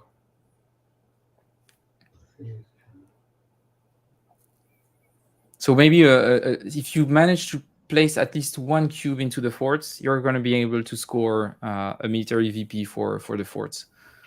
Yeah, wait, hang on a second. Why is this card not coming down? Okay, here we go. So I'm playing this for 1. So I want to be. Hang on a second. So I want to take this cube and I want to place it here. You took it from the cube pool, right? Yes, I did. Yeah, perfect. Yeah, you can because Versailles here makes you adjacent to those 2, so you're fine. Yeah. Okay, I just want to make sure I did that correctly. And this is obviously discarded. Yeah. Removed from just a discard, not removed. Yeah, just to discard. Yeah. Okay. Okay. So now what we're gonna do the pivotal spaces action. Okay. And is there a priority, or you do it? No, I decide the priority because I'm the initiative player, and I'm gonna ask you to do. So do you know the different actions that you can take in pivotal? It's slightly different. The answer is I did, and I have a list right here. That's why the rules. Let's see what I can do here. Okay, I can de-escalate, spread influence, or get a turncoat thing going. Yeah, exactly. So I'm only gonna do 1 for mine. So because I'm happy with the institutional spaces, I'm just gonna change public opinion, and I'm gonna move that cube from socialist movement to the Catholic Church. Okay. And for the institutions, I'm happy. So now you can do. So if I understand, now I control the space if there's a fortification, even if there's no cube. Is that correct? Yeah, exactly. So I would recommend that you move that from Mont Valérien to Château de Vincennes. Yeah, exactly.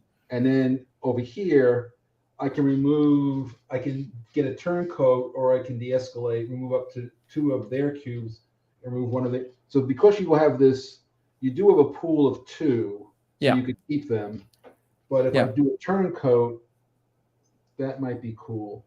Yeah, and turncoat in Père Lachaise would give you control of that space. So you would remove mine and replace it with yours. Okay, so I guess I move this over to here, right? That's where that goes? Yeah. And I take 1 from my pool and go here. Exactly. Okay, there you go. Cool, so that was your pivotal, and now we're going to score the dimensions, and you score 1 military VP for controlling the forts around Paris, because the fortification counts as influence.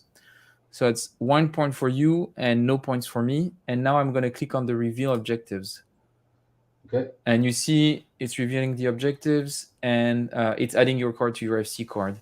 So your objective was fighting in EC Village, so you score an additional military VP here, and mine was Revolution in the Press. And Revolution in the Press gives me a political victory point. Okay. I will let you do your event first. So you can do 2 ups you can do 2 ups in the forts surrounding Paris, and then you can place your second fortification in Fort DC. Now, do I have a limit? How many fortifications do I have? You only have 2. So once this one is placed, it's done. Yeah, so it may not be the best move to put it there right away. You won't have that many opportunities to place it afterwards.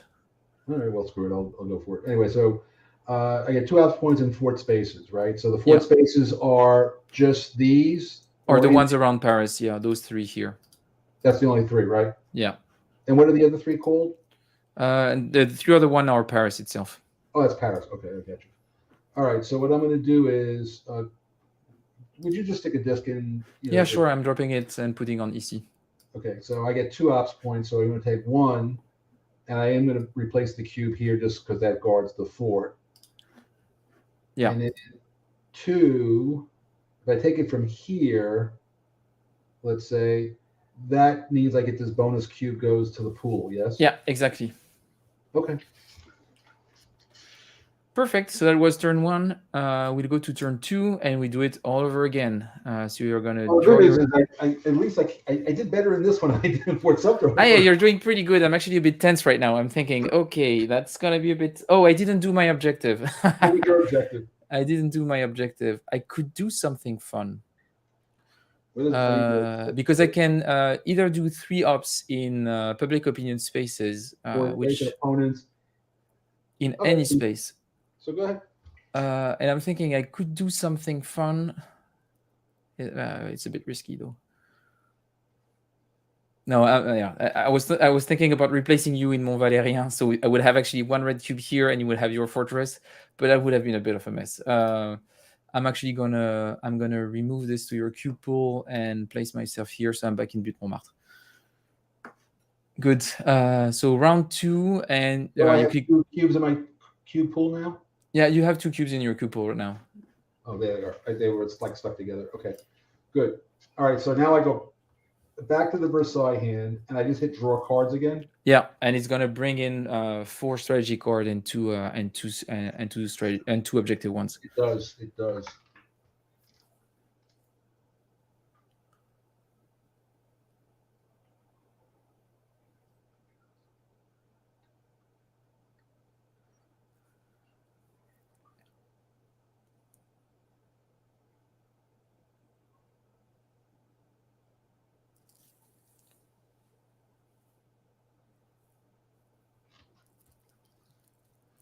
Oh, I see. Hang on a second. Oh, let me see this.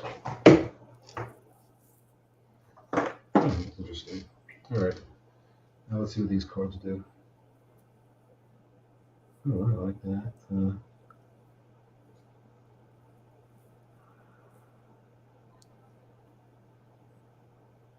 Now, do I determine who gets the initiative now? No, actually. So first we are. I would be the one who determines who has initiative, because I have one political VP -1 for momentum, so I'm at 0. But because I have a political VP, you're at -1 political VP. So I'm still the one determining initiative.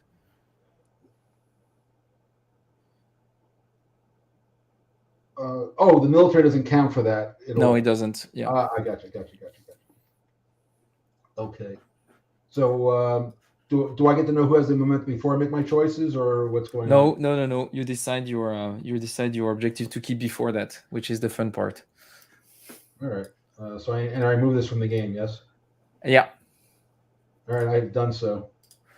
I have to make my decision, and I'm not sure. Oh yeah, I should go big. I'm gonna remove this one from the game. Cool. Now I need to determine who has initiative.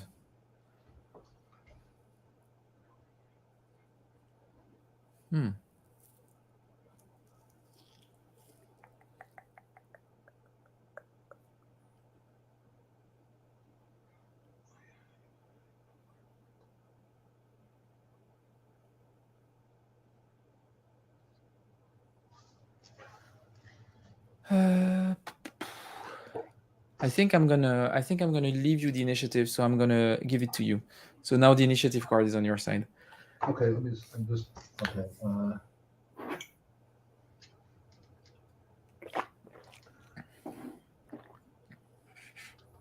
So I have the initiative.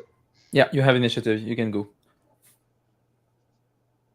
And I'm just trying to get control. So that's that, and that's that. All right, what the hell, It's gonna be fine, Mark. It's gonna be fine.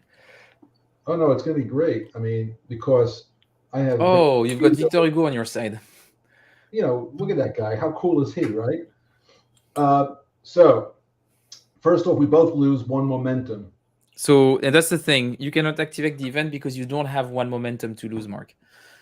Oh, that sucks. And that doesn't matter that much because remember that you can only remove and place cubes in spaces that you control, and or in which you're present, and you're not present in public opinion spaces anyway. So the event wouldn't have helped you. You're completely. I can't place it all at there. Yeah, the only space right now in political where you can place or remove is royalist because you have that small icon. So this is your entry back into that dimension. Okay, but thank you for telling me that. So we will. All right, we'll do this then, and we're. Oh, I see. So, okay, very complicated. All right, we'll start with this because I at least understand this one, and we'll figure out what to do after that. So we're going to place 2 cubes in Paris spaces. That's pretty straightforward. Yeah, that's pretty straightforward. And adjacency has no go impact here, so you can go into Butokai and everything. Why does adjacency have no impact here? Because the event, it doesn't tell you to use ops. Adjacency is only for ops. If an event tells you to place cubes into, that's good to know. So wait, so okay? So I got 2 cubes. So I'm placing 2, and I only have 2 in my pool. So those are the 2 I have to use. Yeah, those will be the 2 that you place. Okay, so we will. Why isn't that grabbing it? Come on. There we go. 1.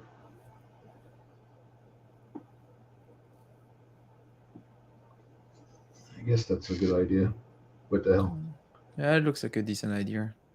Discard. Okay, you're up. But of course, now you know I have Victor Hugo. So. Yeah, that changes everything. I'm thinking. Yeah, that was I was basically looking to steal a march on you there. Yeah, I need to keep a minimal amount of control of Paris right now. This is a bit of a problem. You mean that if you're the commune trying to survive, you have to keep control of Paris? That doesn't make any sense. I need to survive now. So I'm going to play Général Ernest de Cissé for 2 ops because he's not one of my dudes. And I'm going to do 1 and 2. And that releases 2 cubes into my cube pool. But you only have 1 space in your cube pool. Yeah, now my cube pool is full. I thought you had 1 in there. Oh, you didn't have anything in there before? No, I had nothing in there, yeah. Yeah, that's good. All right. All right, let's see what we got to do here. All right, what are we going to do here?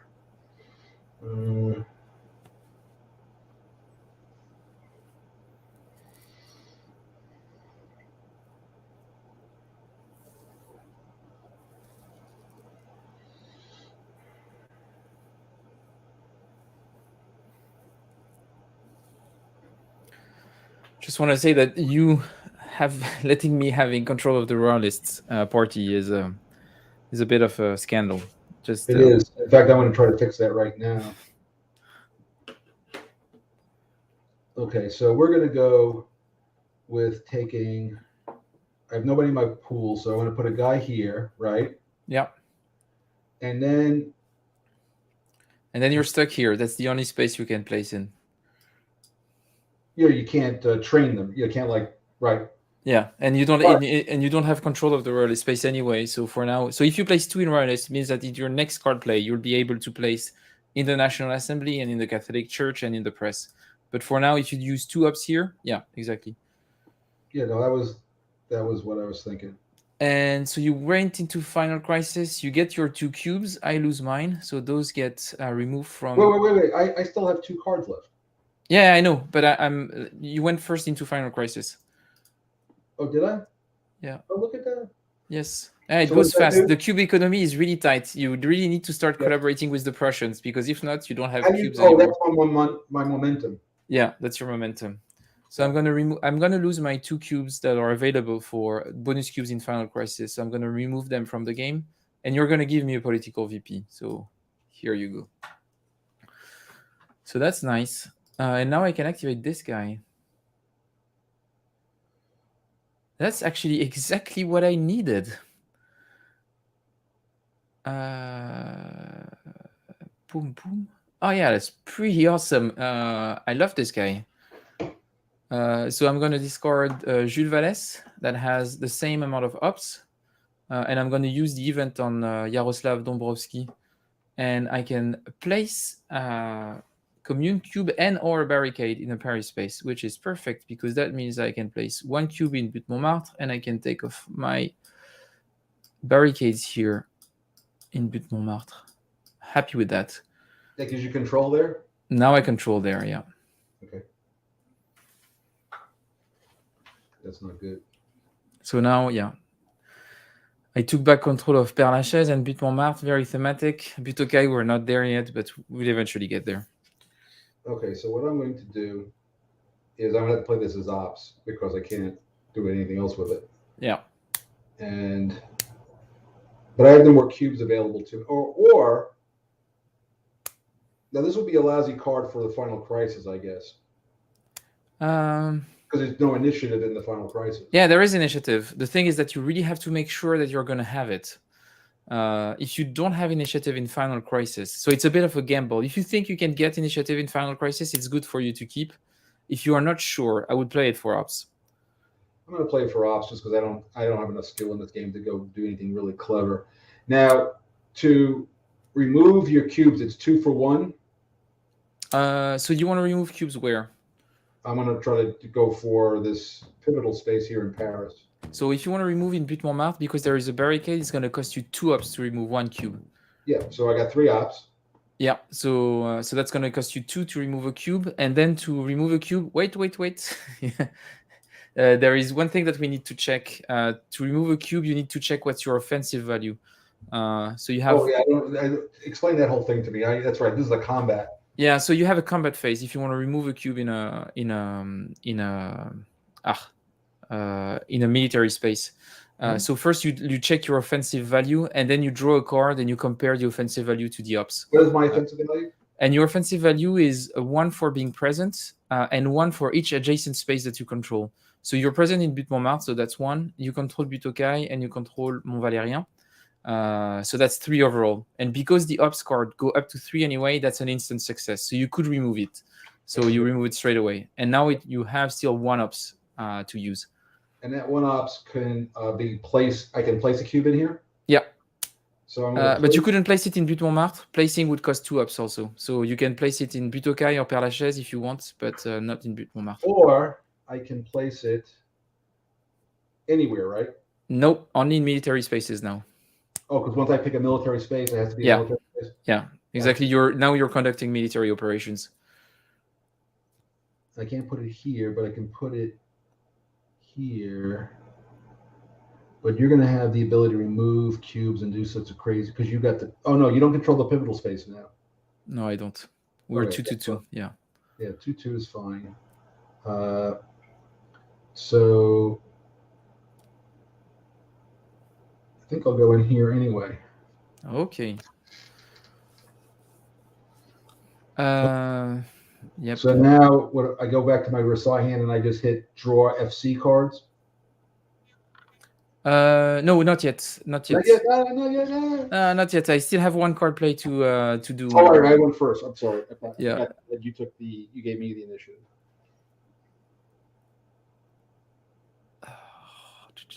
I think I will keep that, and I will play this 3 ops card myself too.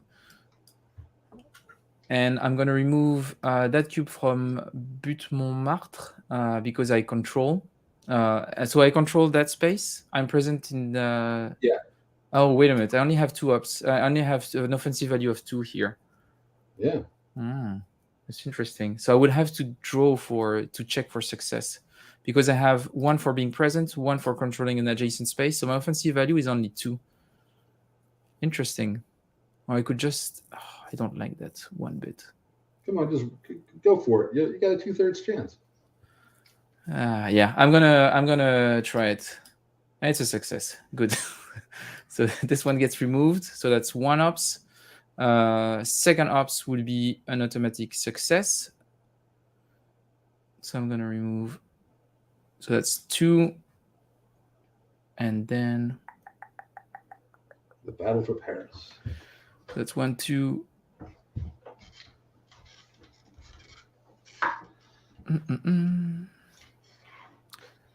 then I'm going to do 3, and actually, I don't even have to remove cubes at all to place cubes yet. I can just remove yours. I'm going to remove 1 of yours from Père Lachaise. Here you go. So 1, 2, 3. So that was those were my ops. Good. I'm going to discard this, and now that we're done with this, we can do the pivotal spaces. So you are the initiative player, so you decide which pivotal we do first. Well, I only control 1, right? You only control 1. You only control Mont Valérien, and I don't think you want to do anything in this one. I'm good with what I have. Yeah. So which one do you want me to do first? It doesn't change much. I control 3. Go ahead. It doesn't matter. So I'm gonna turncoat you in raw list, and I'm gonna turncoat you in Butokai. Okay.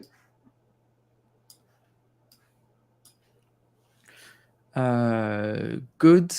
So now we're gonna score the dimensions, and I score none of the political, and we both score 1 military, so the VP track doesn't change. All right. And now I'm going to reveal the objectives. I got to reveal mine too, right? Oh, that was a bad objective, Mark. Well, I know that. I like I said, I thought that. See, I base it all on the fact that I could play the Victor Hugo card, and then I would have crushed it.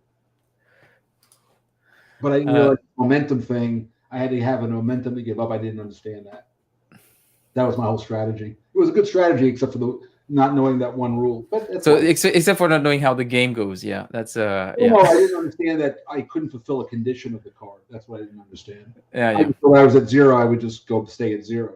Yeah, and that's the thing. It's like if it says you must, you have 2 conditions. It's like if possible or you must. And if it's I'm not disputing the ruling. I'm just saying that's how I misunderstood it. Good. But then now we score. So I score 1 military for because I had Butte Montmartre as an objective, and that's a military space. So that's this one goes here. And then I'm scoring a political for the Socialist International that you have. Oh, no, wait a minute. I don't control the Socialist International. Oh, yeah. I didn't expect that. I don't have a cube here. So actually don't score that point. I'm a bit sad right now. I'm glad you're sad. So that's good. You can remove that. I'm going to remove this one from the game. Where is the remove one? I don't even know where it is on this board. There's too many things going on. Yeah, it's pretty crowded. I'm going to put this one here. This is the one that you scored. And mine is, I can use 3 ups point in Paris spaces or increase my player momentum. And I'm actually going to do that. I'm going to increase my player momentum here. So when I increase to 2, I get an additional spot in my cube pool, but also you get to place 1 blue cube in any of the green spaces. Oh, well, I'm definitely going to do that. Yeah. And any green space. Any green space. So that's basically showing that the level of radicalization of the Paris population is starting to worry a lot. I can go into the Republican space. Let's be. Yeah, that's the one that is the further away from you. So going Republican is a good idea. Yeah. Okay. Good. Great. So that was round 2, and we go in round 3. And you're going to do it all over again. So you click on draw cards in your Versailles hand. Ooh, that's a spicy hand.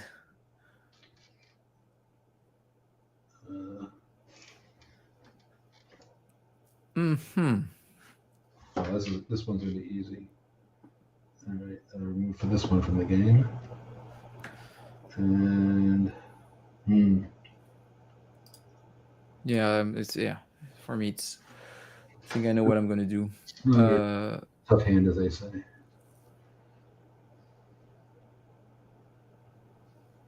That's gonna be. So now we go into the initiative. I picked my objective. So I have 2 political VP, -2 momentum. So that's 0, and you're at -2 because you have -2 political VP. So I decide who gets the initiative. Mm-hmm.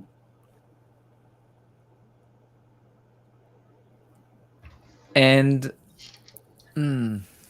I'm thinking about keeping it. All right, then keep it. Yeah, I'm gonna keep it. So I'm gonna take the co-initiative, and I'm gonna play first. And I'm going to play good old Otto von Bismarck. Prick. So yeah. So this guy here is, you could trigger him for the event, but it does require for you to remove one of your cubes from the National Assembly to get some momentum, and you don't have any. So I'm happy with that. Okay. So my first up is going to be removing you from the Oh, Republic. so this will be impossible for me to play because because you don't fulfill the condition. Okay. So I'm going to remove you 1 from the Republican, and then I'm going to place 1 cube into the social movements, and then that frees up 2 cubes from my tension track. Okay. I have a question. Yes? If I play any value card, I can increase my Prussian help? Yeah, you can remove a card from the game, so you don't play it and you don't put it in the discard. So if you have a 1-up card that you don't want me to have, that is of my faction, definitely you can burn it to increase your momentum. That's what I'm doing. I get a cube. Yeah, you get a cube. So you're increasing your collaboration with Prussia, which is quite kind of shameful, I must say. I have no choice at this point. You have a massive cube pool. You're fine. The thing that the Prussian collaboration does that might be useful for you is that it also gives you control of that Prussian occupied territory, and that will increase your offensive value in Palaches by 1. And lets you go in directly in there. That might be useful.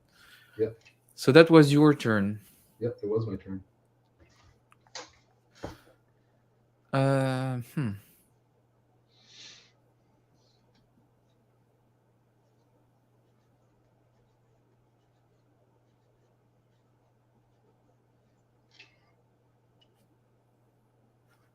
And I think I'm going to play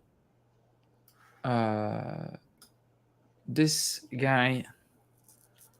This, Le Réveil, but I'm going to play it for ops. I don't really need it at that point. And what do I have left afterwards? And I'm going to place 1 cube into the Republican space. Okay. So now I'm going to play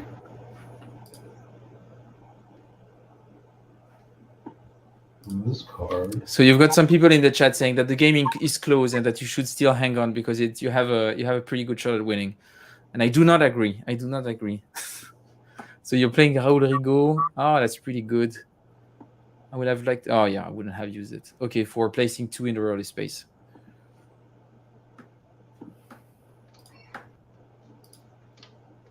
And that was your last card. Oh no, it's not your last card. No, you still have 1. Oh yeah, I have initiative. Okay, so then I need to crush your spirit completely. Good. But you have to play a card. Yeah, I'm gonna play Leon Gambetta for 3 ups. And I'm going to remove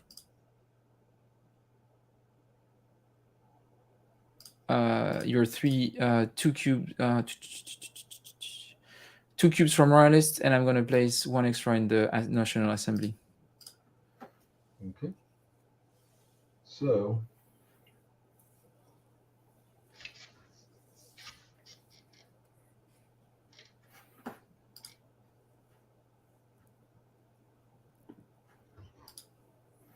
oh, and by the way, if you're watching this live, there is Russ in the chat that is saying that he wants to play Red Flag over Paris tonight. So if someone wants to play with him, just reach out in the chat and have a game of Red Flag over Paris. You have a Vassal module, and we should have a TTS module soon. I actually need to send a reminder to the guys making the TTS module.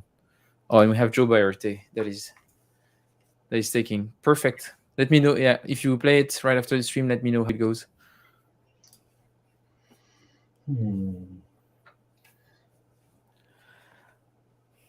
I can see you thinking a lot. Do you want to?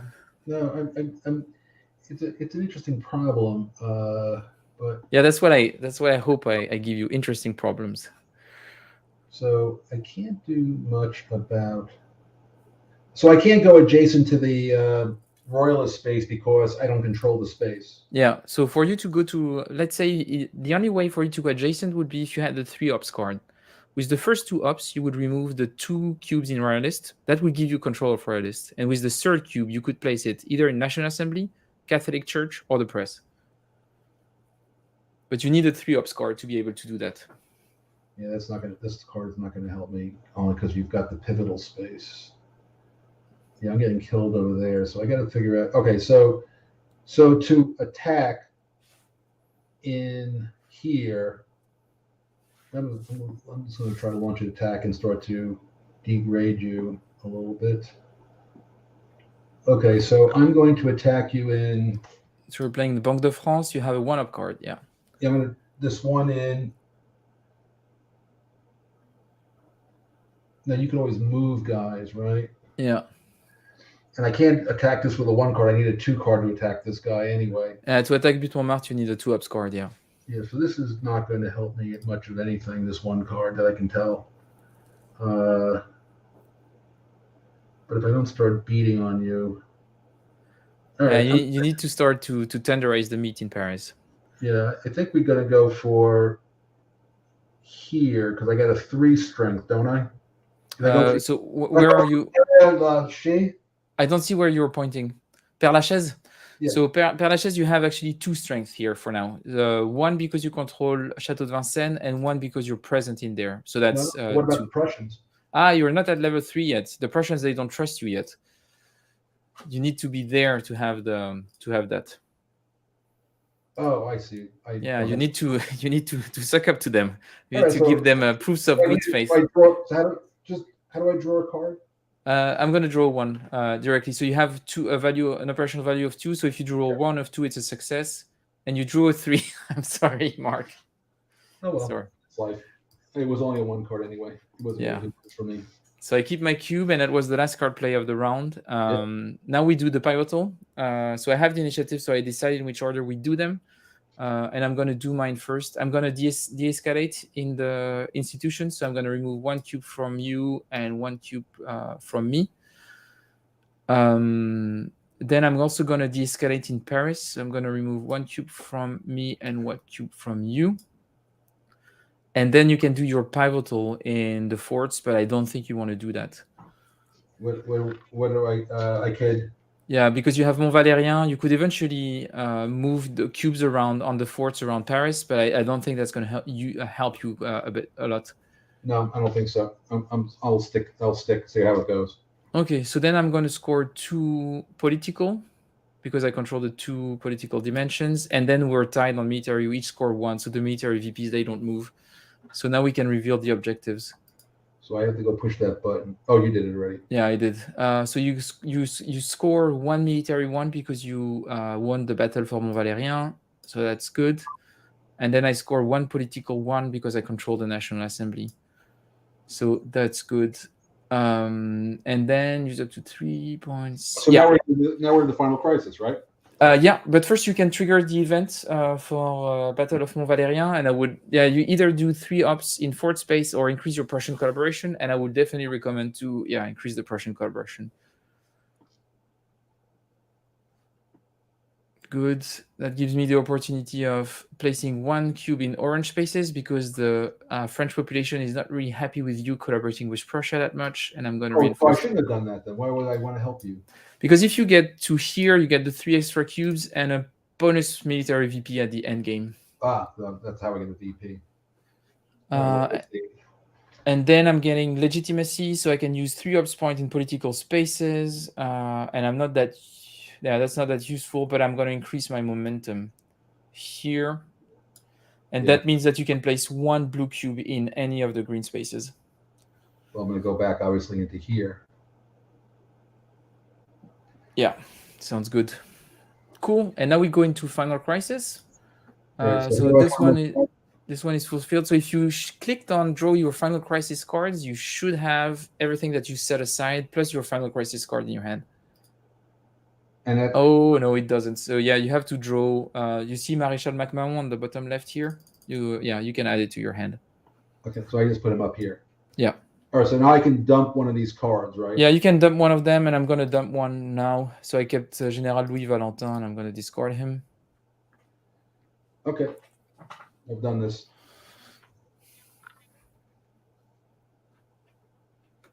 So how do we play through the cards?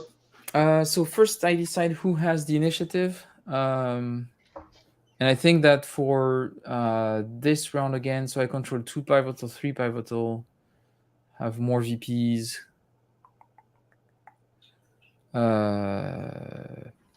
Interesting. I think I'm gonna go first. So I'm gonna keep initiative and I'm gonna go first. And my first event for Final Crisis is gonna be Charles de l'Écluse, and I trigger only the card for the event. So this event says use up to 3 operation points in military spaces, and or 1 ops in political spaces. And you have to discard a card. No, not in Final Crisis. So it's if you used it for ops during the regular gameplay. So what I'm gonna do is I'm going to send. This was your big card that you hold for the whole game. Yeah, exactly. So I'm gonna spend one cube, 2 ups to go here. Is that a good idea? Yeah, probably. And then my final ops is going to be to go here, and then I have 1 for political, and I'm going to remove you from here, and I'm going to discard that. And there's no pivotal in this point, right? That would be a pivotal when we score. So you're going to have a pivotal bonus before we score the dimensions, but there is just no objectives. Okay.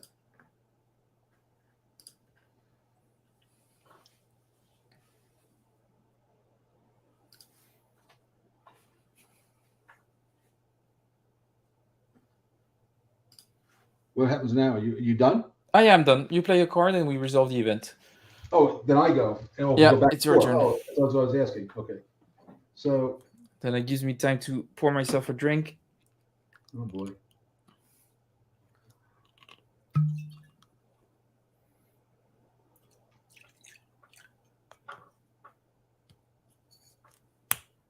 Yeah, you played your big card. I'll play my big card. Let's see what happens. So I get to play the Paris spaces. Yeah, so it's going to be 4 ops in those 3 spaces in the middle here.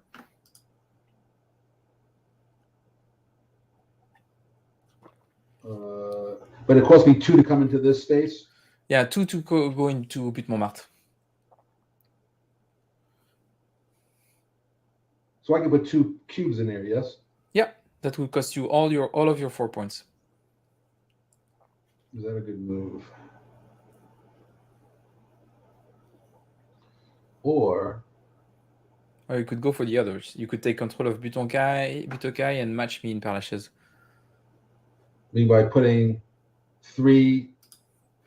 So you have 4 ops. Remove in place, right?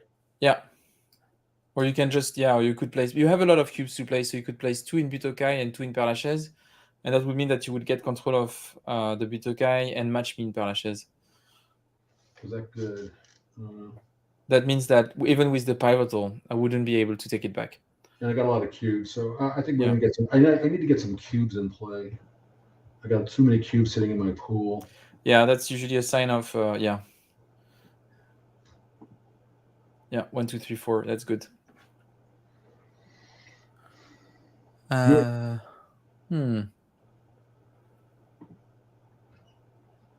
I'm gonna play this guy, Valery Wroblewski, and that will let me place a barricade. And I'm gonna place a barricade in Père Lachaise, mostly for thematic reason, just to make sure that I have a stronghold in Père Lachaise, which was the last neighborhood that held during the Paris Commune. Okay, well, we'll make sure we kill all of them then. You can try. All right, so now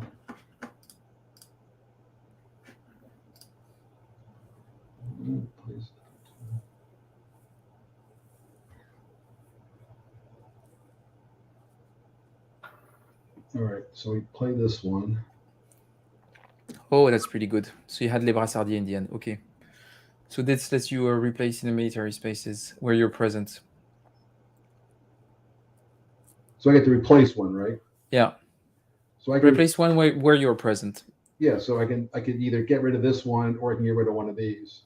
Yeah, so it could be Mont Valérien, Château de Vincennes, Butte-aux-Cailles, or Père-Lachaise, or you have options. The advantage with this one is that even if there is a barricade, you can replace one, which basically gives you a 4-ups move, because removing would be 2, and placing would be 2. So that's a pretty powerful move. Okay. Great, and I have a last card. I have the last card. Let's see if I can do this one. And I think I'm going to use this. So the Freemason Parade. So play only if you have initiative. You must remove a cube from both factions in single military space, then replace an opponent's cube, or place up to 2 cubes in institutional. I'm happy with that. So I'm going to remove 1 cube for each of us in the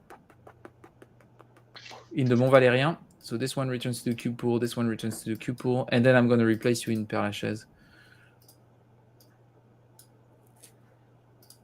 Okay. And back to you. This is the last card play of the game. Yeah, this is the last card play of the game. So I got to figure out what these spaces are. Hang on. So Jules Ferry, 2 Republicans replace 1 in the National Assembly. So 2 in Republicans, that's the upper right green space. That sounds like the right play, because that'll screw that up, right? But actually, I would be if you can replace 1 in National Assembly, it's better, because you're tying me on the pivotal space for the National Assembly. That's a way better move. Because 2 in Republicans, I'm going to just turn court you in pivotal. So what do? I just replace you here? Yeah, replace me in the National Assembly. And that means you don't have control of the pivotal space now. Yeah, I don't have control of the pivotal space anymore. All right. Well, that's the end of it then. So great. Word up. So now we score. We could do the pivotal first. You could do the pivotal in Mont Valérien, but that doesn't change anything because you still have the control for everything. And I won't do anything in the press, so we can score it up. Oh, I need to do my pivotal in Paris, so I'm gonna turncoat you in Butte-aux-Cailles. So I'm gonna send this to the cube pool, and where's this cube? And yeah, so that means we are each scoring a VP for military, so that doesn't change. And I score 1 for political, but I'm already maxed out on political. So that would be the end game, and I have 5 political points to your 2 military, so I would win the game. Well, it's been a bad day for me. But I given my first game, I don't think I did too badly. I think you did okay. I think it all collapsed on turn 3, but turn 1 and 2 were actually pretty decent. Yeah, the hand I had was all your events on the last hand. Oh yeah, that doesn't help a lot.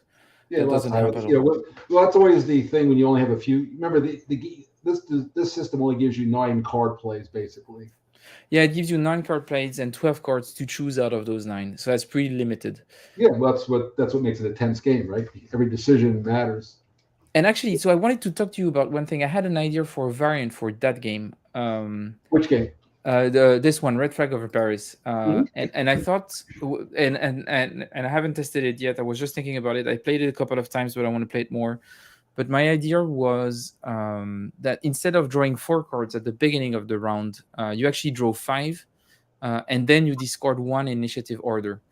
So that gives you a bit more control over the hand of card that you have. And I thought that would be interesting for this game because you can always purchase the card that is on top of the discard pile. So that means that having initiative. Well, you have that. I always play Sumter. You play Sumter. I put it in as an optional rule, but I always play Sumter that way. So you get 5 and discard 1? No. You always can buy the top. You can always buy your event off the top of the deck. Yeah, I think that is and that's already part of the core rule. But this idea of having 5 and discard 1 at the beginning of the turn gives an option for the first player to actually buy a card. How many cards are in your deck? We have 39. So that actually works because So wait, so right now you see 12. Well, first off, you've got 2 cards down that you know about, so it's really only 37 cards. Yes. Yeah. So you got 37 cards, and then right now you're going to see 16 of the 37 cards, so not quite half, 45% of them. So you're saying that you would see, each player would see, well, you're gonna play out the whole deck every game then. You would leave aside, I No, think. because remember, each player is getting 3 more cards. Yeah. Aren't you 1 card short? No, you wouldn't go through the whole deck. Look, let's just do the math. You got. Oh yeah, because you have 39 strategy cards. If you have right, 5 cards, but 2 of the cards are down. No, those are the 2 extra ones. So it's. Oh, okay. So you got 39. Yeah. Well, see, I mean, it's fine, but remember, since we're drawing from the same deck, right? Yeah. So right now you're taking out 12. So 24. 24 from 39, and then you would be drawing it. You'd be taking out an extra 6. So instead of 24, you'd be taking 30 out of the 39. Yeah. You know, it's just like you're basically going to see most of the deck most of the deck's going to come out every game.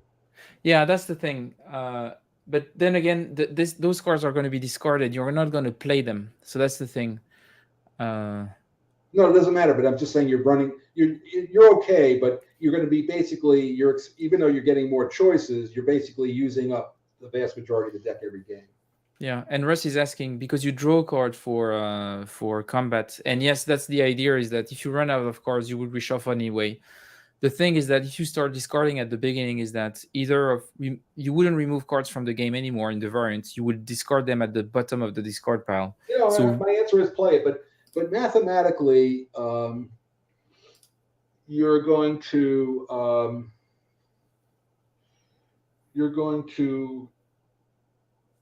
you should be increasing the number of unique hands, right? And if I add something to that, so I have an idea for 9 extra cards. Well, that's different. Now you just math of the deck. Yeah, so if you add 9 cards, you're basically expanding. Look, let me tell you something. People always love more cards. I added them when I did the second edition of Empire of the Sun. I added some cards that had been kind of coming in from variants over the years, and people love that. And then I added a lot of cards for the people over the years. It went from the original deck was it was the Avalon Hill, so it was 110, and now it has 130. So over the years, it picked up. Oh, sorry, I dropped you for a moment. No, I said that when I did For the People, the original from Avalon Hill had 110 cards, and I did the GMT edition, and they didn't have this 55 card. The 55 was the magic number for making playing cards back in the day. Now that doesn't matter. So I think it went to like 116 in the 2001 GMT edition, and when I did the last version of it, it's up to 130 cards. So yeah, adding cards is always great. People love that. So I'm thinking about. I think if I could put up to, yeah, if I did 12 cards, 12 extra cards, that could be actually. Then I like the fact that the deck is pretty thin, so maybe 10 cards. 2, 3, 2 2s for each factions, 2 1s for each faction, and that would be 10 extra cards. So if I could put it up to 10 and then have that variant, that could work really well. Because I was thinking that how many cards do you draw? There's how many cards in the deck? 39. So 39 base cards. So now we're actually having a session where we're 39 factorial times n minus k. So it's 39 factorial minus how many? You're drawing 5 cards now per hand, right? Yeah, you would draw 5 cards from hand. Okay, so basically,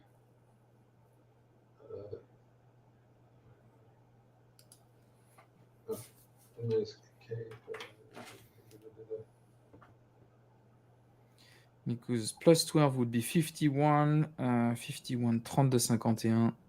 So that would be 60%. Yeah, but 50. you have to look at it from a unique number of hands. I need a spreadsheet because it's when you start doing 39 factorial, that's just too big a number for my life. Yeah. But it's easy enough to figure out. I mean, it's just n choose k. So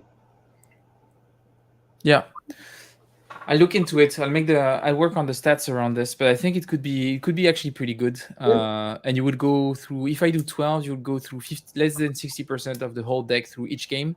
And it's actually, the thing that I like is that it also removes that idea of removing cards from the game, because as soon as you have a discard at the beginning of the game, you don't need to remove them from the game. You can discard at the bottom and just have this idea of discarding at the top and discarding at the bottom. And it also gives a tight an additional advantage to being the first player, because usually in both our games, being the last player to play a card in the round is a huge advantage. But because you put those initiative cards in, you took 3 times. I only had the initiative 1 turn out of the 4 tries. Yeah. So I don't think it plays the factor that you think it does, because you chose to go first 3 out of the 4 times, and you always had the choice. Yeah, that's true. Had so much. Going last helps, but not so much in these games, because the cards aren't powerful enough to flip it that much, except at a pivotal space, maybe. Yeah. But your adjacency rule makes it very hard to come in. It's easier to block somebody, so going last doesn't help as much. But it increases the number of unique hands also, which could be, I don't know. That could be interesting. I would think about it. I will let you know. But you're right, it might not change much for the initiative. It just gives an extra interesting option, but it's not really it doesn't change balance. My only worry was that it would slightly increase the number of ups per card, because if you draw 5 and get to discard 1, that means that you have a bit more control on your average ups.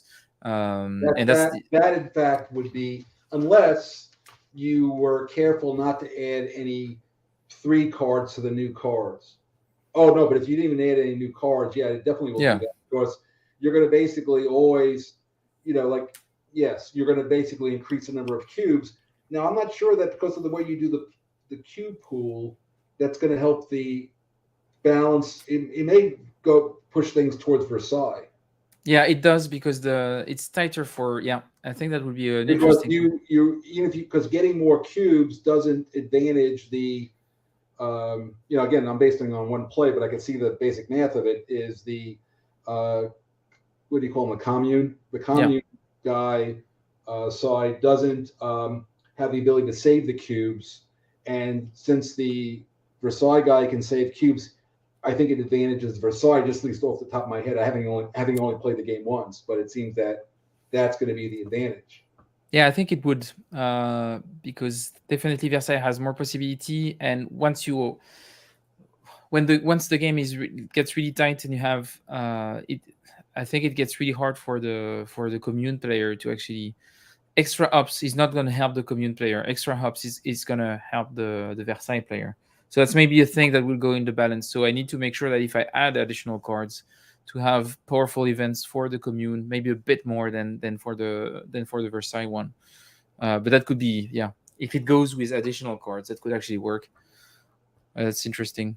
I will keep you posted on that. Sorry, we went for an impromptu design session.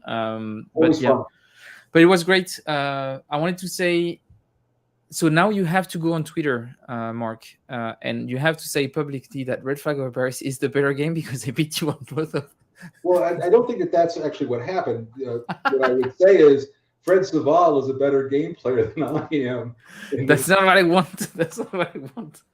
Fair enough. I don't think it works that way. I mean, but here's the point: is that both games, there is.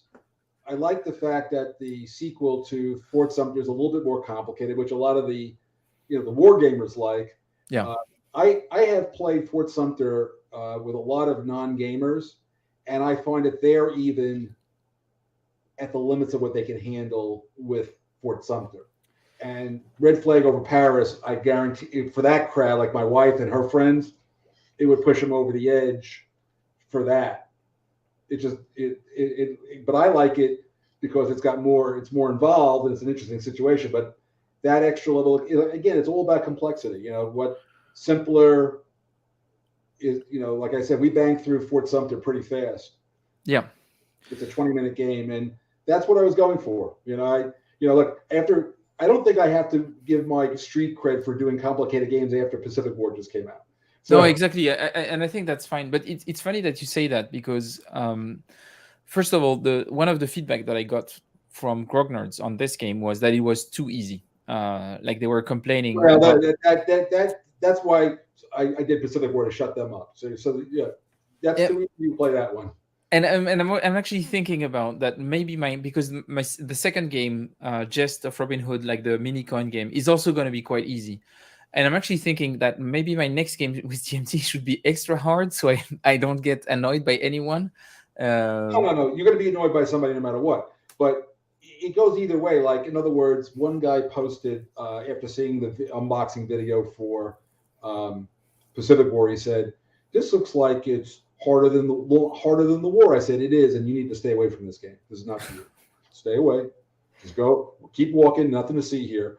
And a Fort Sumter game might be right. So I'm trying to, nobody's going to like everything I ever did, but it's like I do a hard game and then I do Rivet, and then I do a hard game and then I do Fort Sumter. So I'm playing across the spectrum. I always have. You gotta.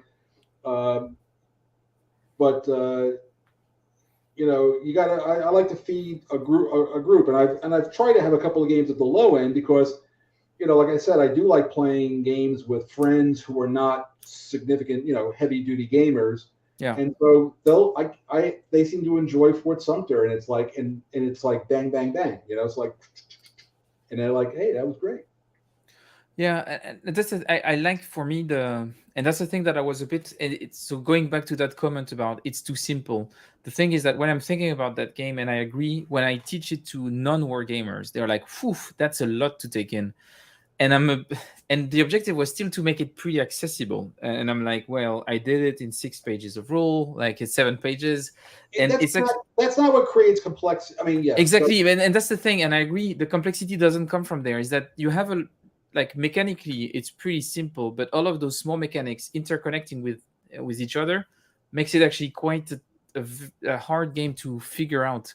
And I realize it's more complex. Yeah, but it makes it more complex than what I expected it to be. So I'm a bit in a. Well, I will tell you something. I was once talking to Sid Meier, from Civilization. Yeah. Sid Meier. Yeah. Old friend of mine. And we were talking, I don't know, years and years ago. And when you introduce movement, which you effectively have done with adjacency, right? Yeah. Once you bring in movement rules, you double complexity right off the bat. Yeah. And so one of my goals with Fort Sumter was specifically not to have any movement rules, but as Dunnigan would say, the illusion of movement. So in other words, I'm dumping cubes all over the place. I feel like I'm moving stuff around, but there's no movement rules, right? I can place in any space, with the ops card, you get, you know how it is. So movement rules automatically are going to double things. And then you put a combat system in. So in other words, you got the barricades and you got the fortifications. Again, I love it all. But now I'm going to fight for the space. So I have a guy here, I got an adjacent space here, I have a strength of this, So you created a classic. You immediately got the complexity of a war game by putting in movement rules and combat. Yeah. It doesn't matter that it's really bloody simple. I mean, I understand it, and anybody who's listening to this video, whatever we call this video, a vlogger. I don't know what the hell it's called. The video is fine. A video. So this video is, so they're saying like, okay, but you've got movement and combat, so it's a war game. I mean, standard, basic mechanics. If you look at an old Avalon Hills rules section, you get movement and combat. It's all there. And it's just as and again, I want to be clear. These are good things, right? It's not a problem. It's a feature, right? I don't think these are anything. These are not problems. It's just that's what creates a richness because there's more stuff to do. There's more things to suss out, right? That's all. but like I said, as soon as you bring in movement, as soon as you bring in combat, it doesn't matter that it's simple. It's still you got complexity.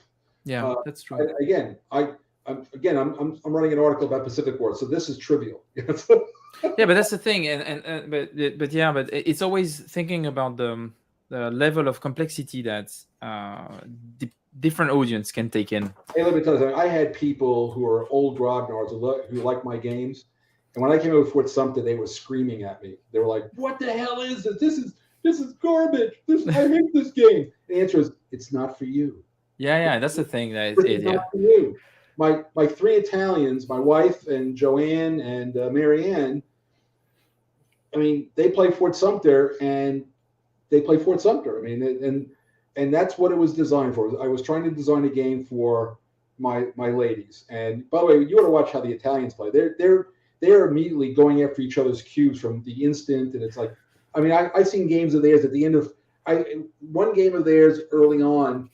There was one cube on the board at the end of the first round. One cube because they were just smashing each other's cube. That's how they were playing. I like this idea. Yeah, in this one, they will have to build up a bit before they can actually fight each other. But still, that's interesting. I love your game. I really do. And I wanted to promote it by having you and I play it. So we've done that. Yeah, that was great. Thanks for taking the time. It was fun. No, it was great. Now at least I can say I have now officially played Red Flag over Paris once. I feel better. Yeah, it's not on the Shape of Shame anymore. It actually has been played.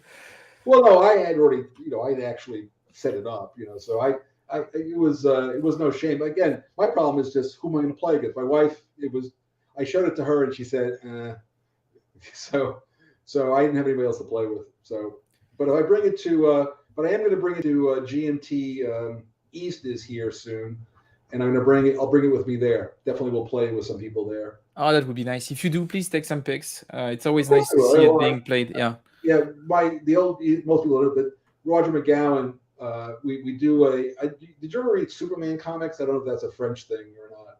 I read a lot of American comics, so I did read a lot of Superman comics. Okay, so whenever I go to a convention, he calls himself Perry White, and I'm Jimmy Olsen taking the pictures.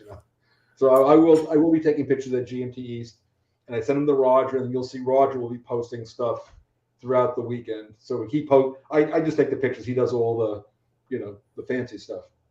Okay, that's fair. So I promise you'll see some Red Flag over Paris, and you'll see Pacific War, and also Triumvir. We're going to be playtesting Triumvir at which is a follow-on to Versailles. And yeah, Triumvirate, yeah. And so when is GMT East? It is effectively it's April 1 to 1 is the Friday, so 1, 2, and 3 of April. Okay, great. I hope that one day I would be able to go there. That's definitely something I would like to. It's a very small convention. I mean, it's a great convention, by the way, for that very reason. There's going to be 40 of us there, maybe in about 3 or 4 I don't care.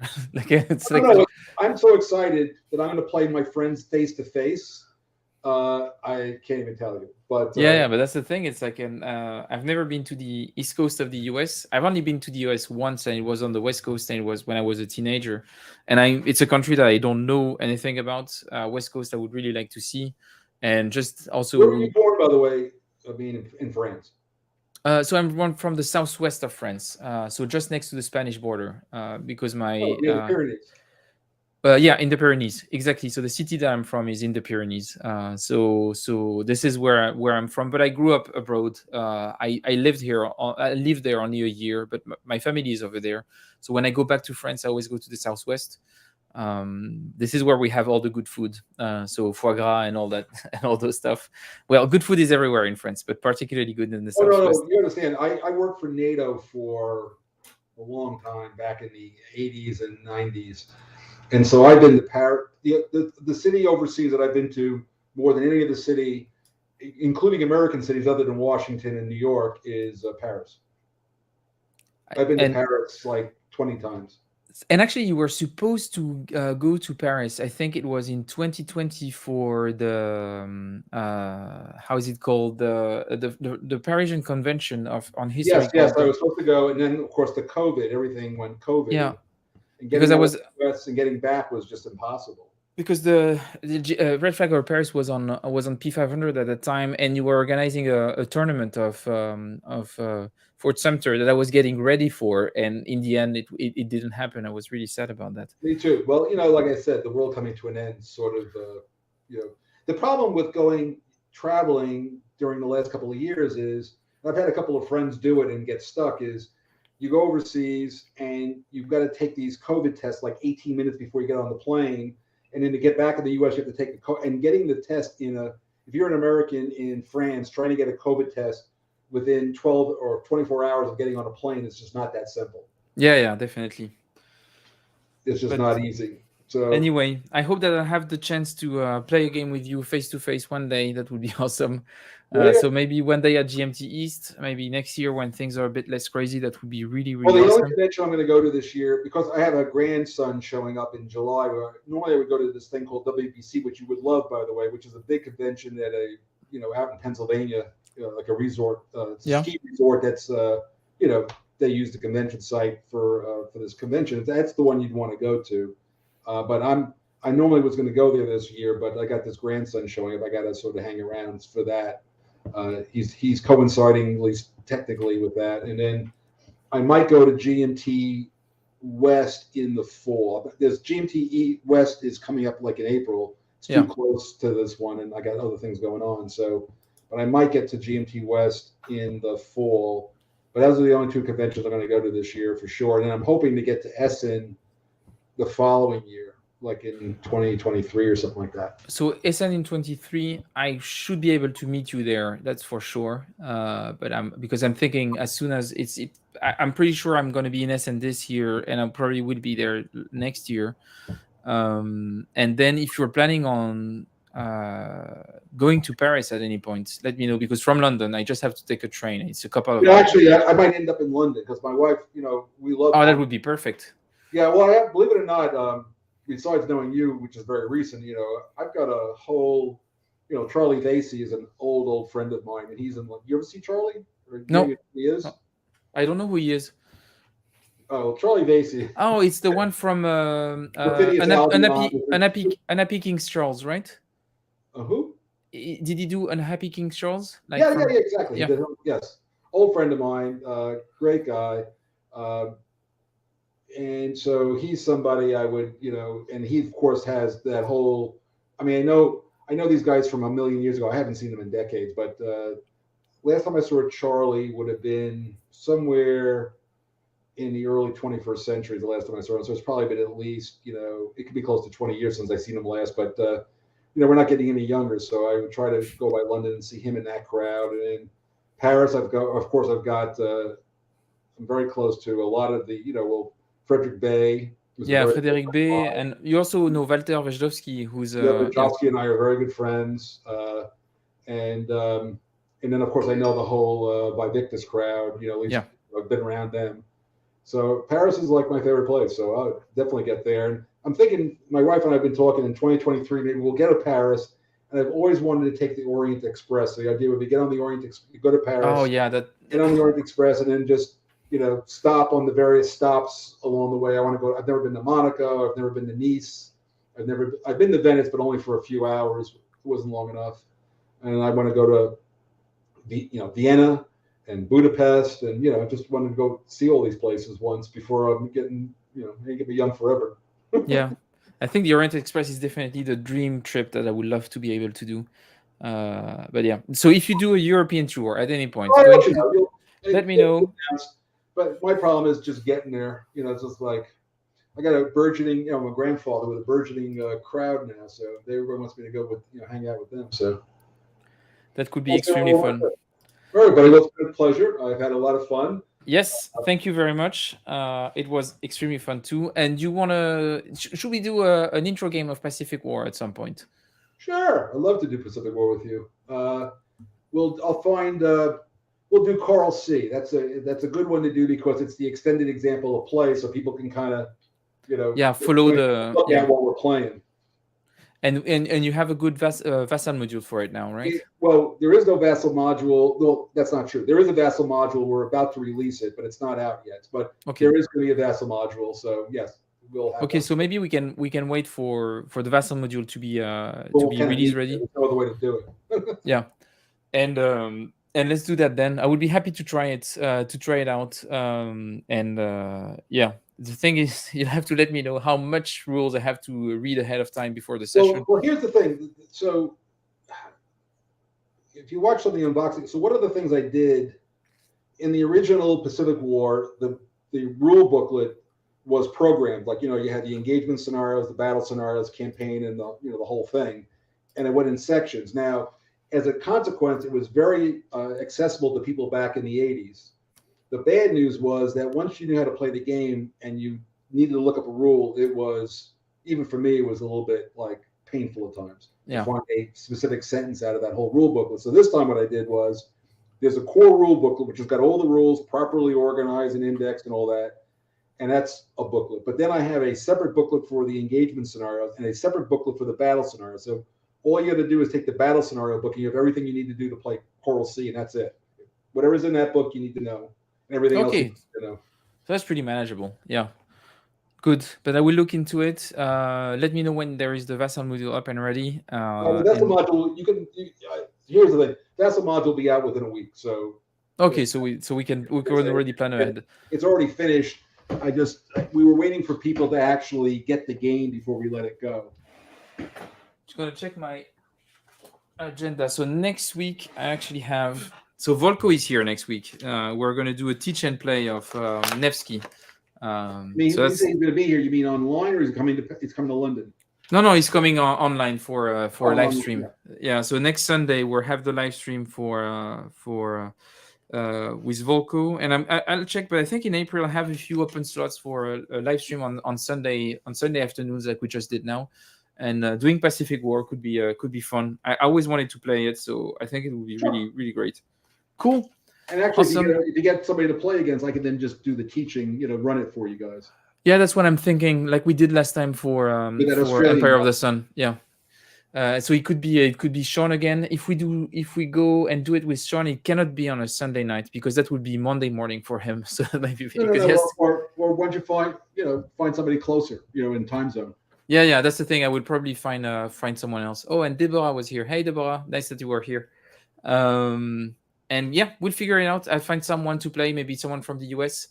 Yeah. And Hisi is asking, are you in London? Yes, I live in London. I live in central London. Good. But thanks again, Mark.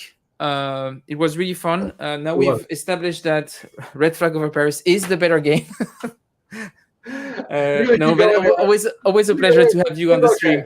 The sad part is that you had to cheat to win in Fort Sumter. I mean, you had to take like a key move, in a 9-card game. Okay. I didn't have. Mark. I got that part, but there's an asterisk on it, as we say in America. Even if I cheated, that's maybe 1 extra point. Do you remember how many points I was ahead of you? Actually, believe it or not, it was 3 points, but because I would have scored my objective card. Oh God! And you're making the game all over again. It changes. And you know what, Mark? The whole game changes on that one moment. So, but that's okay. You know what's perfect is that I could. If that's how you guys in London and France like to win games, that's fine with me. It's fine. I give you 3 extra points on the end score. I'm still ahead by a lot to you, but it's okay. It's okay. If I give you the 3 extra points, I'm still ahead because it doesn't work that way. It's a zero-sum game. Anyway, it's been a pleasure. It was extremely fun. Yeah, have a great day. See you soon. Bye-bye.